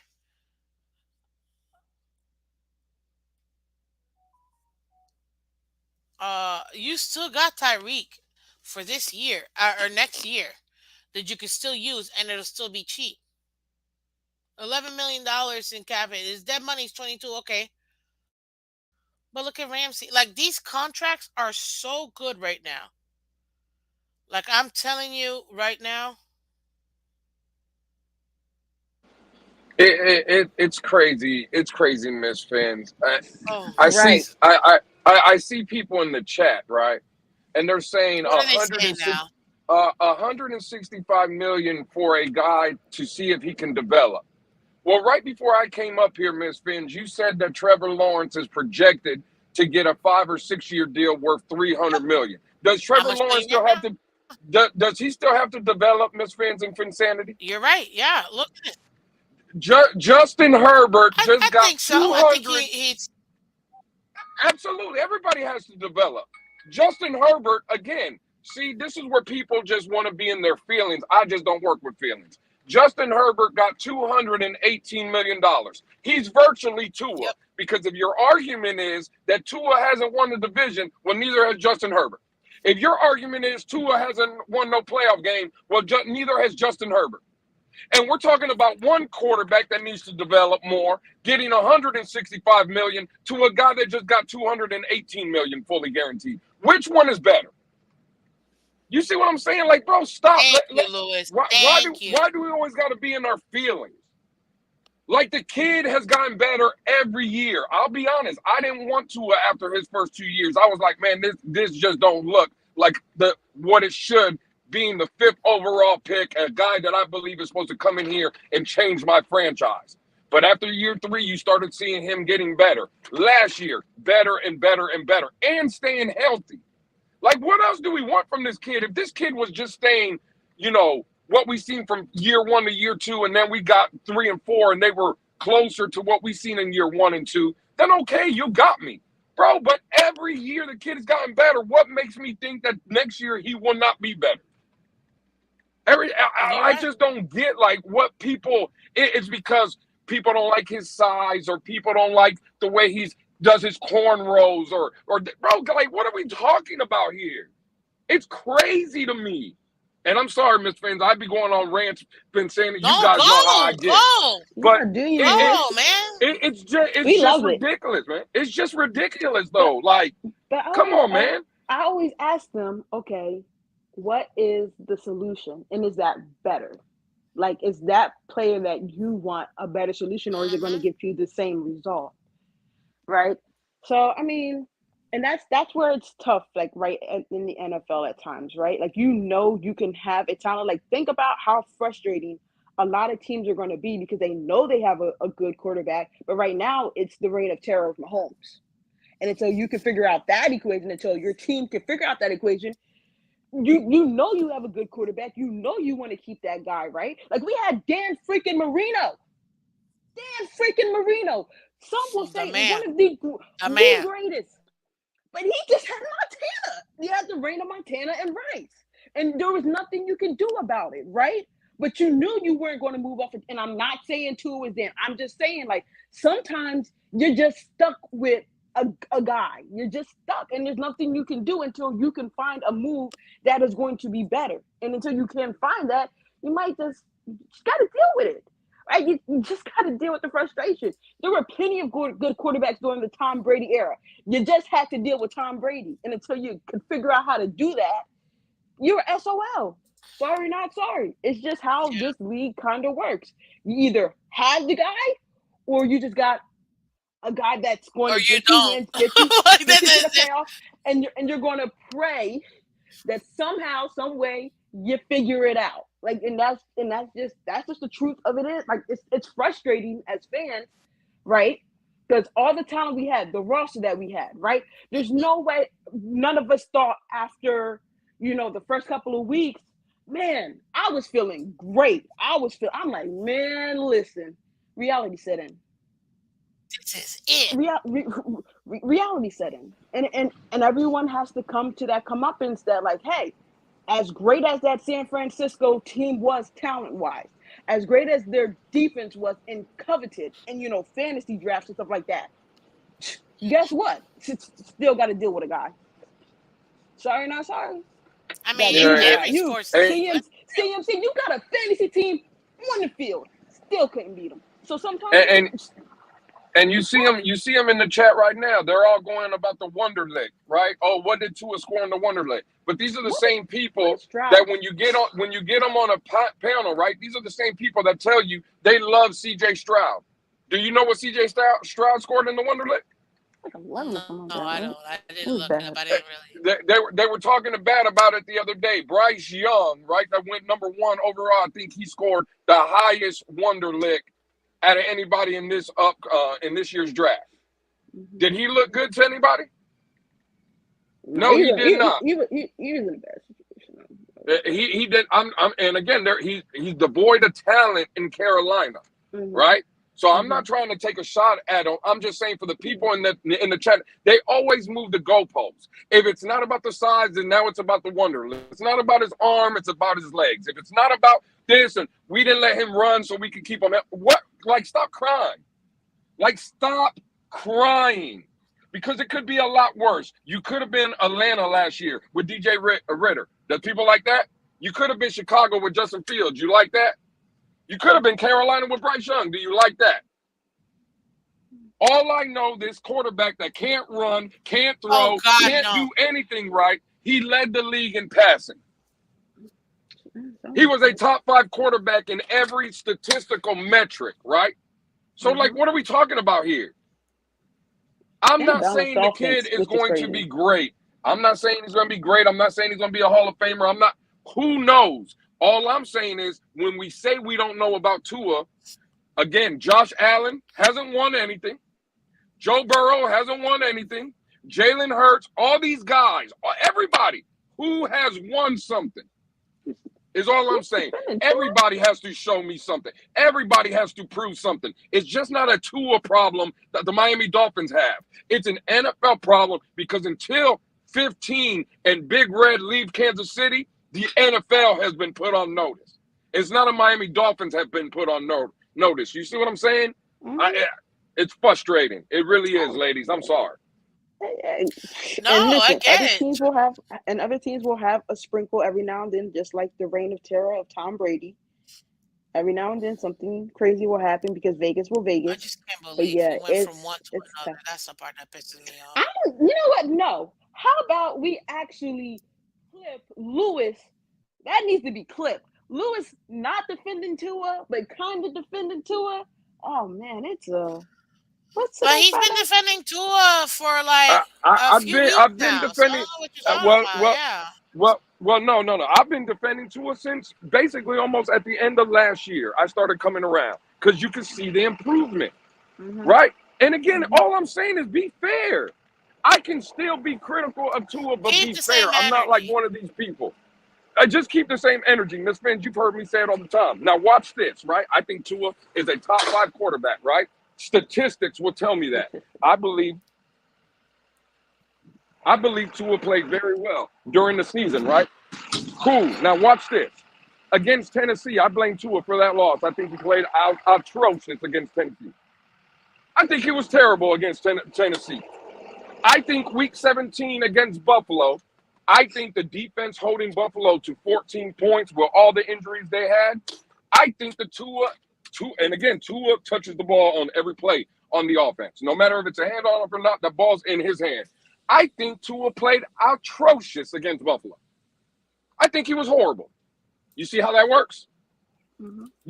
Two things can be true, but I'm not trying to move off of Tua because he played bad in one single game or 2 single games or, I got to get off of him because, he didn't. Bro, every quarterback don't show up. Oh, well, Tua played horrible against Kansas City. He only scored 7 points. Well, Lamar Jackson, that MVP, only scored 10. Or should Baltimore move off of Lamar Jackson? Because he No. got he got one more field goal. Because he got a field goal more than what Tua put up. You see how ridiculous it sounds? But these are the people that they tell you they're making sense. These people really think when they talk, they're talking about anything. It don't make no sense, bro. Get out your feelings is all I'm saying. When Tua plays well or the Miami Dolphins play well, praise them, give them all the love and credit they deserve. When they play bad, kill them and criticize them. It's fine to do that. But just to be in our feelings and say, well, we got to get rid of this player because this and that, bro, stop. You sound like, again, I'm sorry to use the word, but you sound like a casual.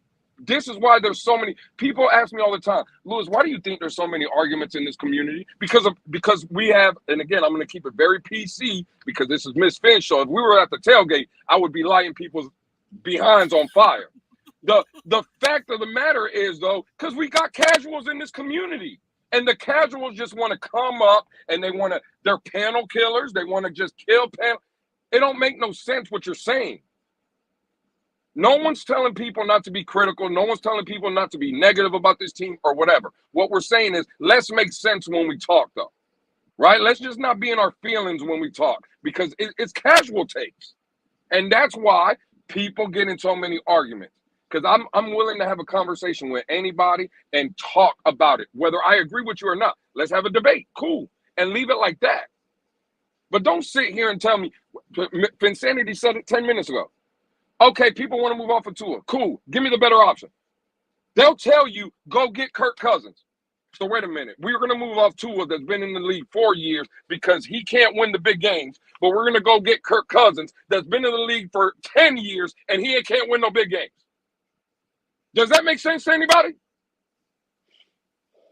Listen, that was the biggest knock on Kirk at one time that he couldn't win Yeah, it prime was time. actually. That's what I'm saying. And that's what I'm saying. And that's their solution. So they complain to me about a guy that can't win the big games, but they want to go get a guy that's been in the league longer and prove he can't win big games. Like, make that make sense. Like, it don't make sense to nobody, but these casuals will come up on panels and tell you that and think like they're cooking. Like, what? Like, what? Look. Everybody is eligible, and they all have a right to say their opinion. You know what I mean? And I love debating. You know, I mean, I'll debate everybody. I don't care. But one thing I feel like we need to put into perspective is the fact that if we you have to see what the team is doing, and I think people are kind of stuck in their ways and they don't want to see what the team is doing. They don't want to acknowledge what the team is doing. Ladies and gentlemen, I told you this now for last off season. The team is really gonna go all in with Tua. They have made that decision. Now, what we have to do, we gotta live with it. How do we live with it? Okay, try to see what their vision is. And right now, this contract that's being proposed, which by the way, I should give myself and Lewis and Crypto a lot of props because we're the one that said it first. We're the ones that came up with this 165 million guaranteed contract literally a week ago. You know, so this to me is a great team friendly contract because essentially you're giving yourself 2 extra years of a shot to have for the Super Bowl, and then after that you can hands off clean because what you're gonna draft in 2026, right? It will be 2026 or 2026 you can draft somebody, or even guess what, even if we want to wait 2026 and finish out 2026 and draft in 2027 draft or 2026 draft, regardless, we'll be able to do it. And whatever rookie we end up getting, we're going to be able to get that year, which the money will still equate to. It won't really be that big of a drop off. So at the end of the day, we win as a team because we are not long term 6-7 years like a lot of us were freaking out. Let's not lie. And he still gets paid. Why wouldn't he take this contract? And guess what? What if we do win with Tua? We got him locked up. What if he says, you know what, I want to get more money, and we're like, nah, forget it, bye. Guess what? He got his money. Now he raised his volume. Now we can trade him and get some extra picks for him, and he can go somewhere else, and they can give him the 200 fully guaranteed $1 million contract for 600 years. I don't care. But the options for this particular content that we've discussed on this channel, you see the numbers, you see the pictures, we've done it. It allows for both parties to come out winning. And now with by moving his money over, it also allows us to be able to still put bodies around him. And that's what he needs. Tua Tagovailoa needs playmakers around him. Like 90% of quarterbacks in the league need. So he's not the only one that needs players around him. But guess what? With this contract, it's going to allow us to restructure a couple other people, get a little bit of extra money, and now we'll be able to really tackle. Because I'm not convinced that the Chiefs are going to. I still think they're going to have some issues this upcoming year, and we're going to get another crack at it again. So I'm for it. This is a perfect contract. Let's get her done, and let's make it happen. That's just my point. Miss Phins, how much time do you have left on this stream? I mean, I could go for another like 10, 15, you know? Okay. Yeah. Someone put something very interesting in the chat, and I don't necessarily agree with it, but I was wondering what your thoughts were. And hmm Who was it so it I can highlight it? it comes from a very amazing person named Cliff D. I don't know him personally, but I'm just going to assume the best. This one? Yes. Grier failed to rebuild. You're asking us what we think? Yeah. I don't Yes, I have. you can actually make this another stream if you want. It's This is actually a literally, very, we can do a whole ass other show just this is on this. 3 words right here. Like literally, like a whole nother show. okay. Okay. I would love his perspective. Like, is he saying that we're like in the same Uh, situation and predicament that we were before? Because I don't what's up, think Utah? so. How you doing, man? But The Chiefs have 60 million in cash space. Yeah, they'll be able to get some bodies in there. I know, they just but won Super the Bowl and still Super. have 60 million, and we're here trying to beg for change. I just want to know where he failed in the rebuild. That's what Like I'm saying. it's easy to just say he failed the rebuild, but put where he failed. Like what did he fail? Because I bet you he's gonna say Liam Eichenberg. Okay, cool, that's fine. He's gonna He's say still Tua. developing though. Oh, he's gonna say Tua. Okay, cool, fine. But like, where did he fail? Because if we're talking about He's people's got to feelings, pivot. if we're talking about people's feelings, right? Then he failed, and everybody has their feelings, and he failed. But Jalen Ramsey doesn't feel like a failure to me. Tyreek Hill leading the league in receiving yards, 2 back-to-back 1,700-yard seasons. That's not a failure. Austin Jackson got a contract. He played very well last year. That's not a failure. Tua Tagovailoa led the league in passing. That's not a failure. People want to keep Javon Holland, right? That's not a failure. Jalen Phillips is not a failure. Raheem Bradley Mostert on the Chubb wasn't a cheap. failure. Mostert had 21 touchdowns this year. He was not a failure. Because they got hurt, that's Chris Grier's job. Chris Grier, He before put he together a good signs roster. anybody, before Chris Grier brings anybody in the building and he's getting ready to sit down with them in front of him and say, hey, man, I want to offer you a contract, but can you tell me, are you going to get hurt or not?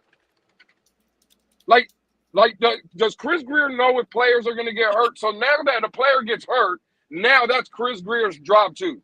He has to predict the future. Bro, again, you know what? Never mind. Because I know myself, ladies, right? I think you guys have known me long enough. Y'all been listening to me long enough. I think I need to go talk on TFTG.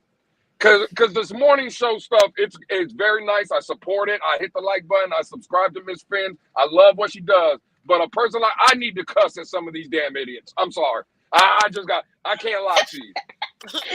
No, I'm sorry. Louis. That's Well, at just least he okay. told you why. He told you why. He said He no gave a message. playoff wins. That's that's where the Okay, I this is guess the flair. mercy. You know, I'm listen. Mm. just telling you. I'm just telling you. I'm more of a nighttime kind of guy, ladies. I need to be at night But you know we because I love can you feel over myself. here, man. You bring that I love you. fire.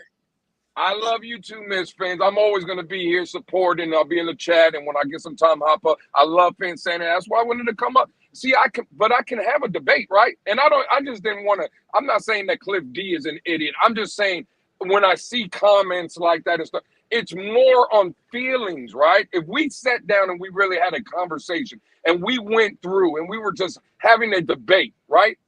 I guarantee you it would be more feeling based than anything like factual, right?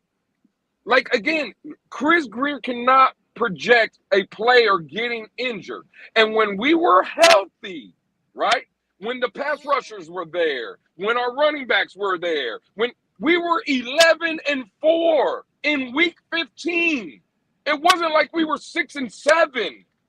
You see what I'm saying? It wasn't like we're Yeah. 8-8 playing. We were 11-4 and week 15 playing for the number one overall, number one seed in the conference. Screw the division. We were playing for the number one seed in the conference. How did he screw up the rebuild? Hmm. The team is there. They got hurt. Players didn't show up in certain games. That's fine. It happens. No one is walking around this earth. No one is perfect, right? And again, when they play bad, kill them. But stop trying to, oh my God, Chris Grier, he didn't do the rebuild. Really? Really? This. You wanna know how you negate this comment? Because because as a GM, your job is to rebuild the roster. Like his job was to rebuild our roster, make us a competitive team, right? If you think he failed, if you think that he failed, then all you're saying to me personally is that you would have rather had that roster before the rebuild than this one. And if you can say that in good conscience that you would rather have that roster from back then, whether it be with Tannehill and those guys, versus what we had offensively and defensively, then hey, then I will say, you know what? I'm not going to argue with you. He failed. But if you can't say that you would rather go into next season with the roster that we had than the one we had back then I don't know. Like he put the pieces together. He put the team together. We had a formidable roster. Injuries derailed us, and that's one of the things I spoke about. I said we lost both our pass rushers. What are you supposed to do with that? Yeah, what, what are what, you are you, gonna do there? Like Jesus, what are, like we, you what got was it? Tyreek Back to Hill back going in weeks? with a Like it bum was ankle. Like, 1 week, yeah, and like the next week we lost the other guy. Like it was what, insane. You were not gonna overcome that. You were not not only gonna did he overcome do that, that, guys. he tried to bring in one of the most coveted defensive coordinators. He did bring in one of the most coveted defensive coordinators. I mean, it didn't work out. I mean, it didn't work out maybe because of how the personnel felt. But then you also bring in one of the best. What's name? We've been kind of spoiled because these last couple of years, other than the one year that Byron didn't play, we kind of had a great cornerback tandem with Xavier and Byron. Then the one year not, but then you had Jalen and Xavier. So for the most part during that time, when you saw like the media talking, we kind of did have some of the best cornerback duos. If you want to talk about it, we did have some shaky safety issues, but we did find that with Javon Holland and stuff like that. Uh, we got a defensive line, right? So I mean, it's been a lot going on.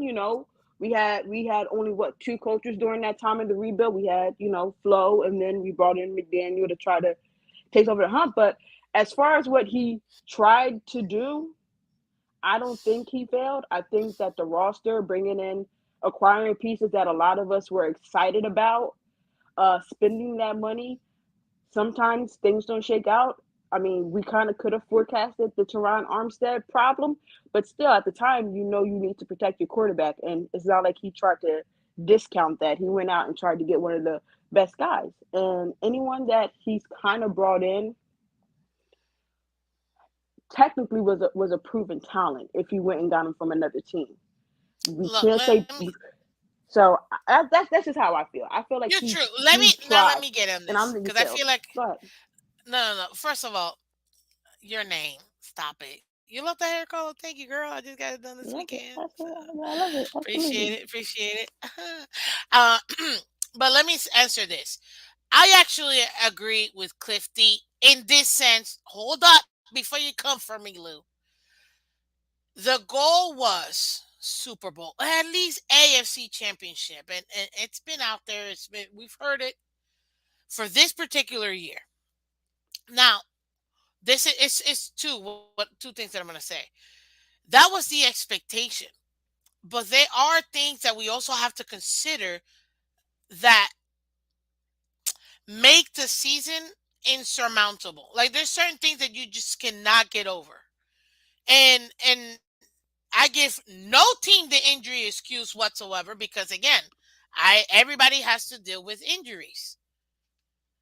The lack of the play the lack of available players. That's what I'll put it because yeah, it happened to be because of that, but the lack of those particular key players, it was gonna take a Herculean kind of effort by everyone else to overcome that. And that's just really hard to ask any team. I could care less what team it is. So if you're talking about we were supposed to be in the AFC Championship, at least win a playoff game and get through that, yes, absolute failure. I'm with you. I agree. I agree. But you also have to take into consideration. I mean, it wasn't a cakewalk, eh? We were literally right there in the cuff of being number one overall, and then it just went downhill. It was just one thing after the other, one thing after the other. Um, so I don't see. The thing is, I would like to say, and I think most people would characterize me as an objective fan. I will critique everybody up and down. I don't care, but fairly. And with this team, we have the talent. It's for McDaniel to put it together. Grier gets it, McDaniel puts it together, and then the players have to execute. There's only so much Grier can do, and then there's only so much McDaniel can do. At the end of the day, players have to execute too. Now, I am of the type of next man up. Hey, somebody goes down, next guy, you better step up and get going. You better do it because that's your job. That's what you also get paid for. So at the end of the day, yes, did we meet our goal? No, we didn't. That's a failure to me. I'm 100% with you on that. When it comes to the rebuild, understand the changes that happen because we went from we're building long term to a win now team. And because of that, those changes that we made once we got Tyreek, in case you didn't realize when that changed, it happened when we got Tyreek. Every year we've gotten key players that's helped us to improve as a team. And right now, we take care of what we need to do, ladies and gentlemen.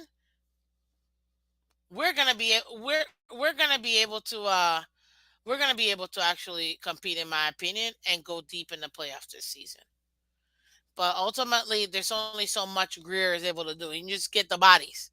They got to perform at the end of the day, and McDaniel has to put them in the right spot. So hopefully we can put exactly Utah. Hopefully we can put it all together. But at the end of the day, we're still a young team. People forget this. We're a young team as well. Young coach, young D coach. So we have to give these guys time to put it all together. We just if they do go with this projected to a contract that we talked about literally 2 weeks ago, we talked about it, had a whole show on it. If they were to do that, extend that Super Bowl window, then to me, it's just giving us another shot for us to be able to find the opportunities to make it happen. And I'm not with you when it comes to Grier failed in the O line because last time I checked, the best hire that Chris Grier has ever done, in my opinion, is Butch Berry. And Butch Berry took that transformer O line and had him effectively playing. Period. Like it or not, that was a pretty good job by by our O line this And, year. In my and opinion. again, yeah, people want to make the O line excuse, Miss Fins, right? This is Hmm. what I mean by people are just talk just to talk. You do realize that Tua was one of the least sacked quarterbacks in the league this year, was he not? Yes, sir. Mostert had 21 rushing touchdowns, over 1,000 yards. A Chain, who missed what was it, 5 or 6 games this season, had Hmm. what, like 750, almost 800. They Yep. ran right. They ran for I think it was like 26 or 27 touchdowns running the ball and almost 1,800 yards rushing. What are we talking about? Yeah. That the offensive line was bad. What I mean, what are we talking about? Because we don't like the names? Because you don't like Liam Eichenberg? I don't care about the name. You know what the Miami Dolphins should do so these people in this fan base could get out of their feeling? They should take the names on the back of the jersey and just take them off. You know how some college teams play with no names on the back of the Oh, jersey? that's true. Yeah. Miami Yeah. should just play with numbers. So people don't realize who the hell they're looking at and they can just get out of their feelings. Nah, just take them back to go back to 2020. That's all you got to do. Go back to 2020, and then you know what? See, and that's what I feel like. I think what it is that we as a fan base have an expectation now, right? We understand that we do have a roster to compete, and we want to see our team win, and we are thirsty for that playoff win. So I get what he's saying in that regard.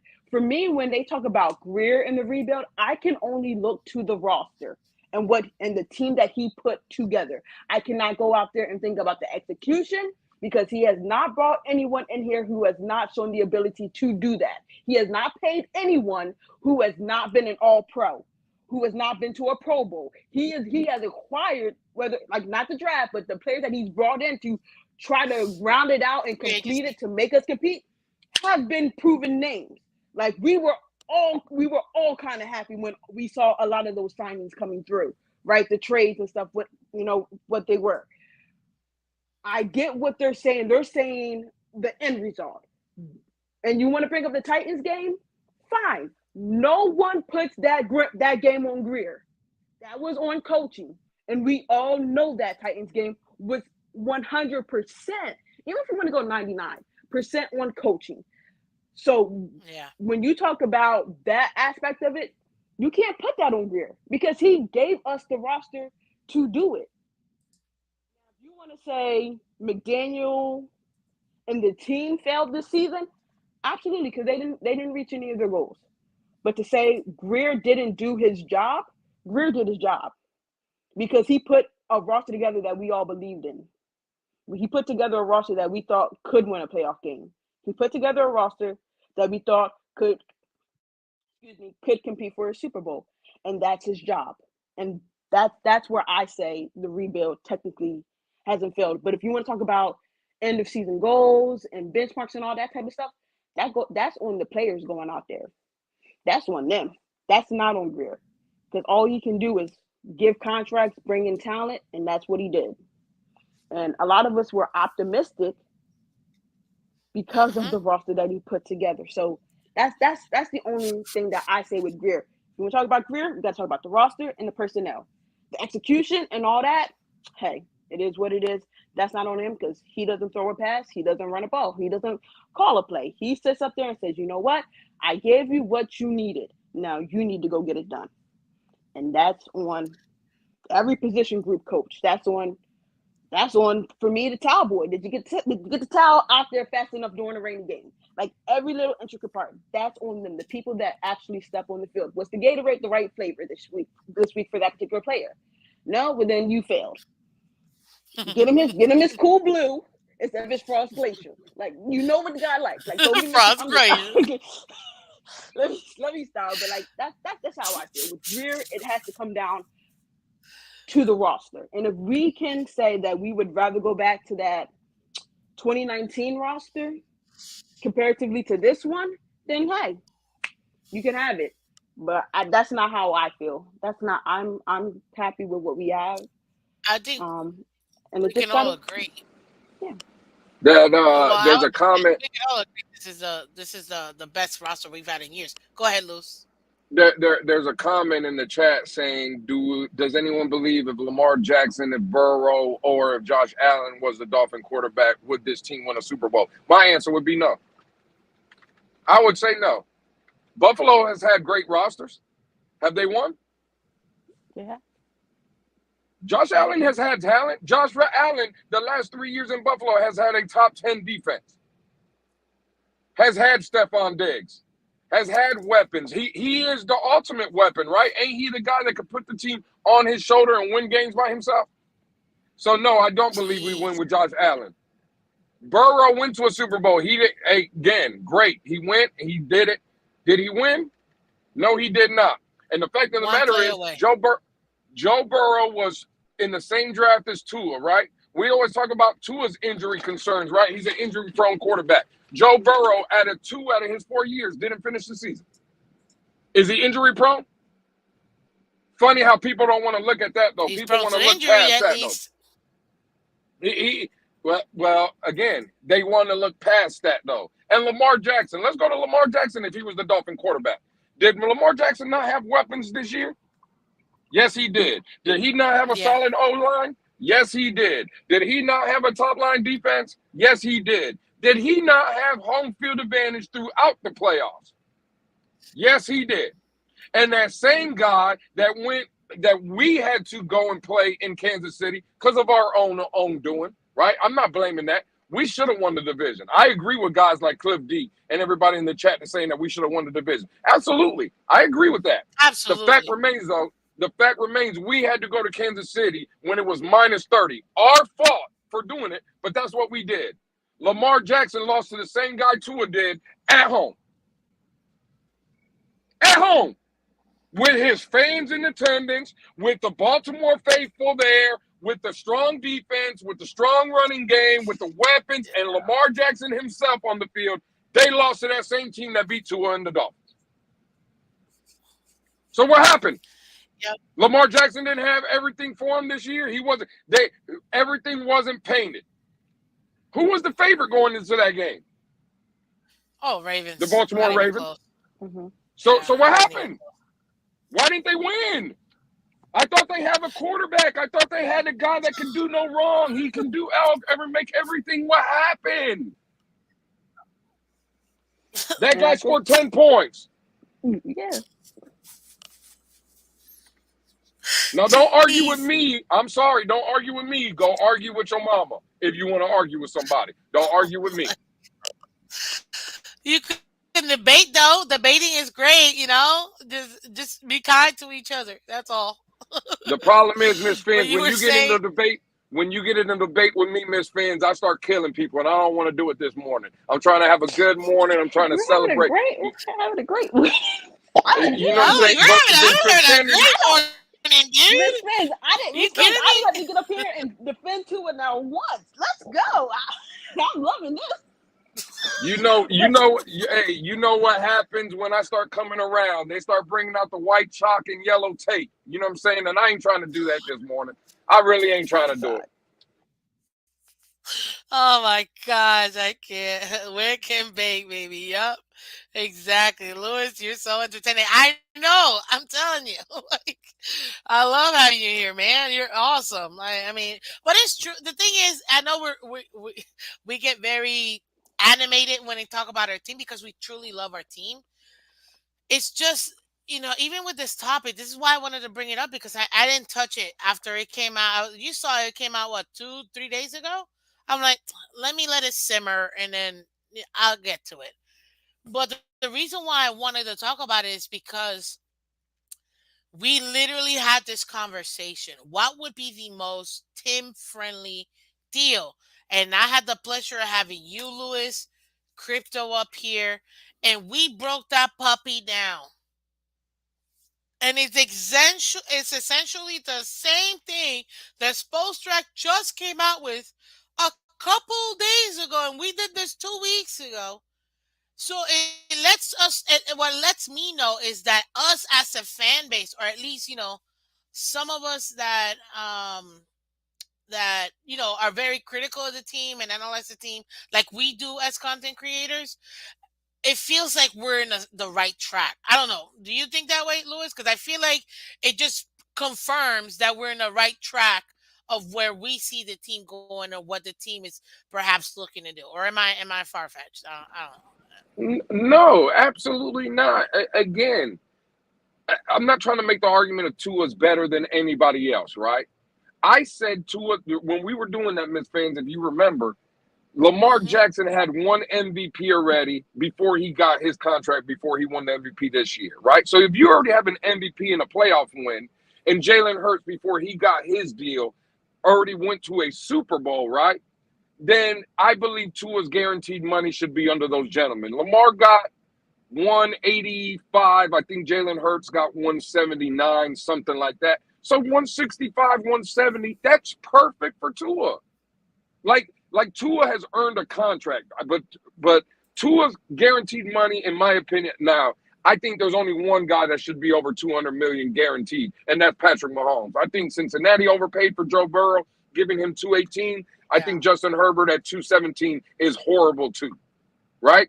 But I think Tua, I bro, mean, this is a team-friendly deal. And again, if Spotrac is even close, if that's what the numbers look like, I said it when I first came up, Miss Fins and Finsanity. hmm The fact remains, it's a team-friendly deal. It's a win for the organization. It's a win for us as fans, because everybody, oh my God, we're gonna have Tua for the next 5 years, and what are we gonna do? And it's gonna be $60 million. Stop. It's not, right? So it's a win for us as it's fans not. as well. It's a win for us. And then guess who else it's a win for? The Tagovailoa family, for Tua himself. Because 165 Hmm. million guaranteed. If you're smart with your money, you have just now taken care of your immediate family now, your family, which your wife, your kids, whatever, their kids and their Yeah. future kids. It's a win Your for siblings, everybody. exactly. And that isn't just that. They have cousins and whatever. Like the entire everybody's eating off of that. It's And then you everybody. market yourself. Everybody's It's a eating off of it's that. a great deal. It's a great deal. It gives the team flexibility to be able to sign more players, keep players around Tua, right? Because no one is trying to say that Tua doesn't need players, right? But guess who? Every quarterback needs players. Yep. There's rumblings that Kansas City is in the market for a big time wide receiver. Why do you think that is? They got Patrick Mahomes. Patrick Mahomes, accordingly to everybody, he don't need weapons because he can do it all, right? Why are they trying to go get weapons? Because everybody likes weapons. It's it's Yeah. Who it's doesn't not a like weapons? Tua, it's not a Tua problem. It's a everybody problem. Why do you think the Ravens went and got Bateman and drafted Flowers and went and got Odell? Why do you think they did that? Because Lamar needs weapons. Every quarterback needs weapons. But if you let our fan base tell you, oh, well, look what we had to do for Tua because Tua needs all this. We're really? I Brock mean, Purdy, look. do you think, put Brock Purdy in Chicago, right? Put him over there with Chicago. You think he's taking that team to the Super Bowl? No, no, I'm not. I like him, Oh, but but I don't think but he's but taking it but it's real nice, Miss Fins, to have Debo Samuels and Brandon Ayuk and Christian McCaffrey, right? George Kittle. It's real nice to have those players, right? that. Hmm. It would be great to have a guy like Fred Warner as your linebacker, right? And Nick Bosa as your DN pass rusher, and Chase Young, right? Did the 49ers, are they a bad organization? Is Brock Purdy bad because he has all those weapons? No. All I'm asking for is people to get out of their feelings, man. I'm not sitting here saying you have to like Tua. Again, I still have questions about Tua.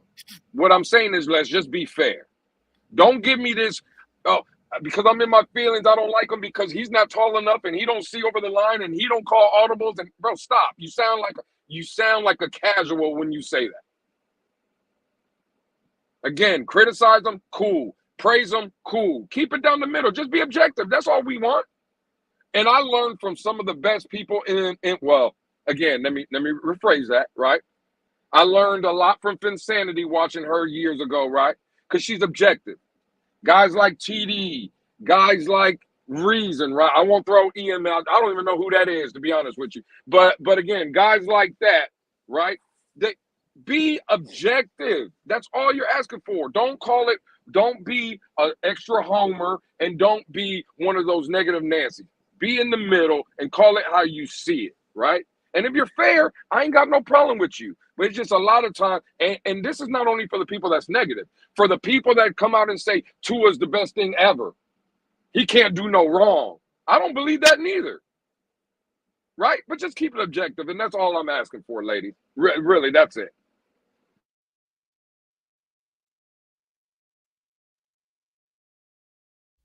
I mean, can't deny it.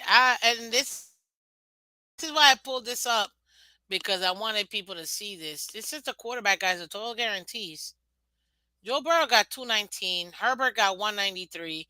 Lamar got 185. Hertz got 179. Russell Wilson, he got 165, people. Kyler Murray got 160. Josh Allen, 150. Patrick Mahomes, 141. You see? So right now, I mean, at the end of the day, Tua getting that 165 in today's market where the quarterback pay is much higher. Come on, it's not even a question. It really isn't. It's not even a question. This is absolutely team friendly, especially if we can get out of this puppy after 2 years. You mean to tell me we can get out of this after 2 years? Man, like this right here, this contract to me, it is golden. It's exactly what we talked about 2 weeks ago. Absolutely golden. 165 mil, 100 that's 105 that's signing. And if you look at it, take a look at this, man. They're literally telling you you can get out by 2026. And there might be some prospecting guys coming out, in that off season. You never know who's gonna come out here and who's gonna be able to perhaps be available for us. One does not know. But at the end of the day, ladies and gentlemen, to me, this is a win-win situation. Who are you gonna get in free agency that's gonna put you in a better position? If we're gonna be honest, I feel like anybody in free agency would be quarterback wise would be the same. It'd be the same thing, you know. At least we still get to see if he's still developing or not by keeping Tua, and you can still get out of it after 2 years, 2024, 2025, and deuces in 2026. Like that's to me no brainer. Absolutely no brainer. 2 years that essentially they're fully guaranteeing 2024, which is this upcoming season, and 2025 next upcoming season, because it's 105 deck cap and 90 the year after that. 2026 is $30 million. Guys, after the 2025 season, we can get out of that contract. That's essentially he's getting a 2 year contract. That's what he's getting. This is a Basically, beautiful and I contract. This is and a I think the way, beautiful contract.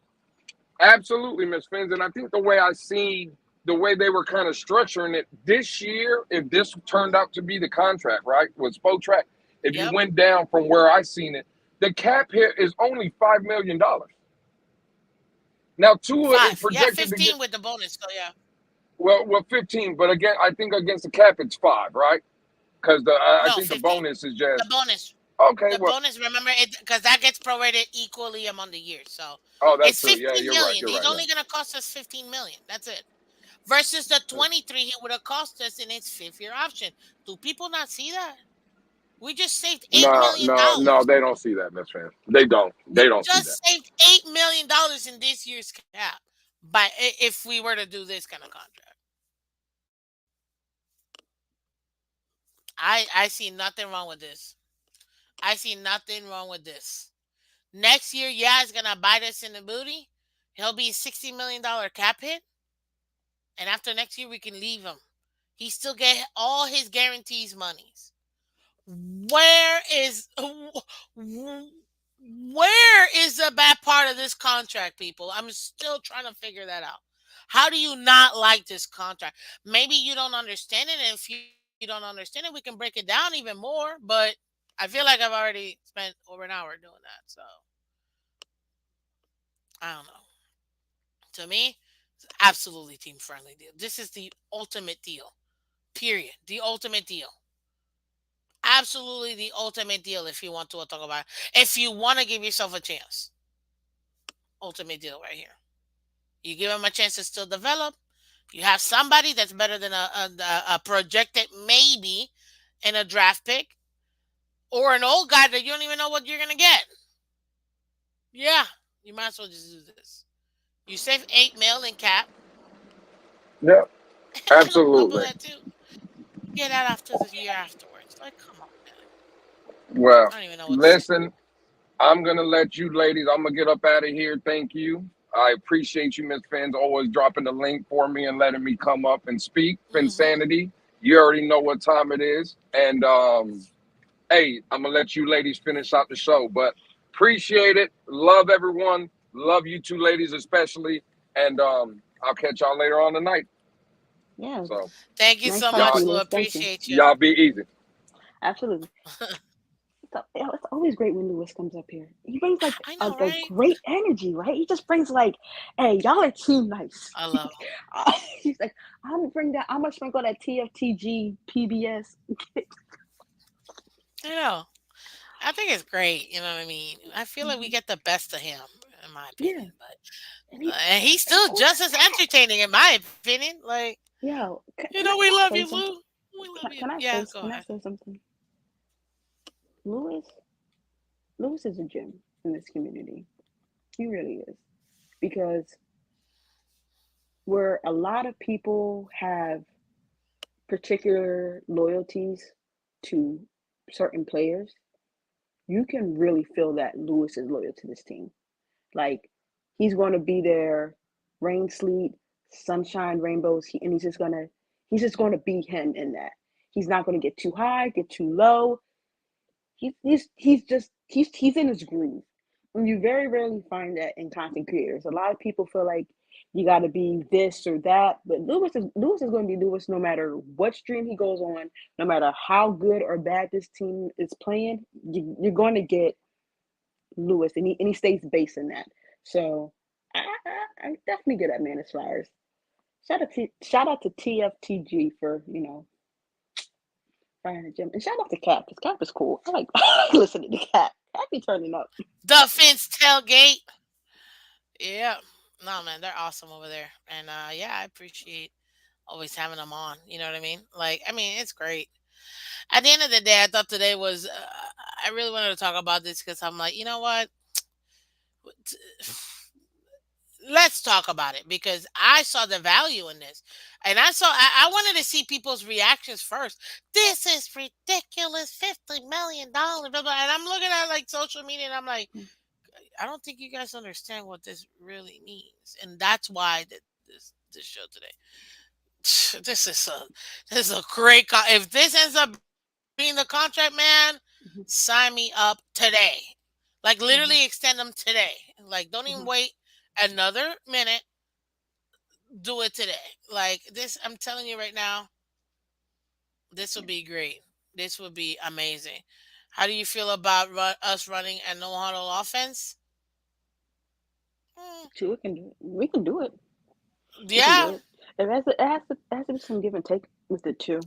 he'd have to Um, adjust the plays. He'd have to adjust the play calling, in my opinion. But he I would mean, have I to think, he would have to be more, he would have to be more in control of it actually, well, because yeah, everything is but on the fly. well, yes, but what I mean by that is, that giant sheet that they get on their arms, like Yeah, QB for wristband. he's gonna have to he, he's gonna have to show us that he has a full grasp of that. I think he does, but let's see if they allow him to do that. But here's also a thing too. Like when people say no huddle too, right? That has when you see it a lot, it's a lot of times with chemistry because a lot of that verbiage you got to make sure everyone is on point because one mistake, one missed route, one missed block, and things are getting blown up. So a lot of that does come with time and chemistry. And you do see like when a lot of teams do particularly go into a no huddle, it's going to particular players. And I mean, I that's why I feel like we could run it because we have Tyreek. It seems like Tyreek. I mean, there was some miscommunication at times with Tua and Tyreek, but I think going into year three would be a perfect time if you want to implement that. I feel like they should be on the same page now. They should have an understanding and stuff like that. But it also sometimes goes into game planning, right? Are you playing a team where you want to get out early on them? Or is it like a team where you don't want the other team's offense on the field and you want to utilize clock? So there's a lot of things that go into it, but I feel like that is something we definitely can add. It's a good valid point.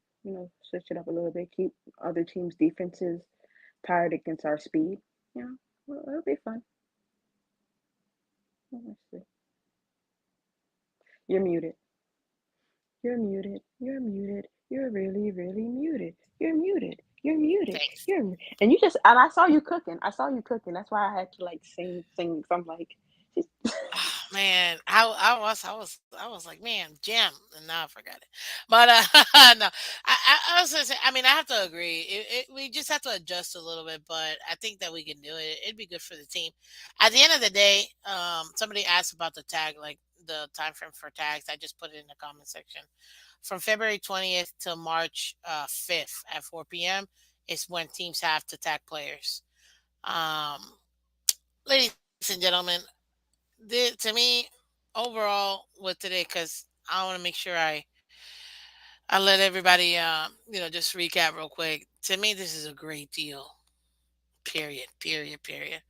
If it breaks down the way that we have it set up, that Spost Track broke it down, definitely go check it out. They have it on their Twitter. They have the link. I've shown you all throughout the day, or check out the show because I literally brought it up for you guys. Um, Man, this is like a great contract. Period. Period. Period. Period. And to me, it's great for both parties, and that's what you want to see. That's what you want to see. A win-win situation will always be the best situation, in my opinion. And right now, this will give him generational money for him and his family, and this will allow the team the max flexibility if we're really talking about it. And that's all I can say about this. Don't leave. Stay, okay? Because I know you're quick to leave, but for sanity. I But mean, listen. give me your final take, Mm-hmm. and then don't leave when I put you in the back. Okay. But Okay. what's your final take? Final take is the combine is this week.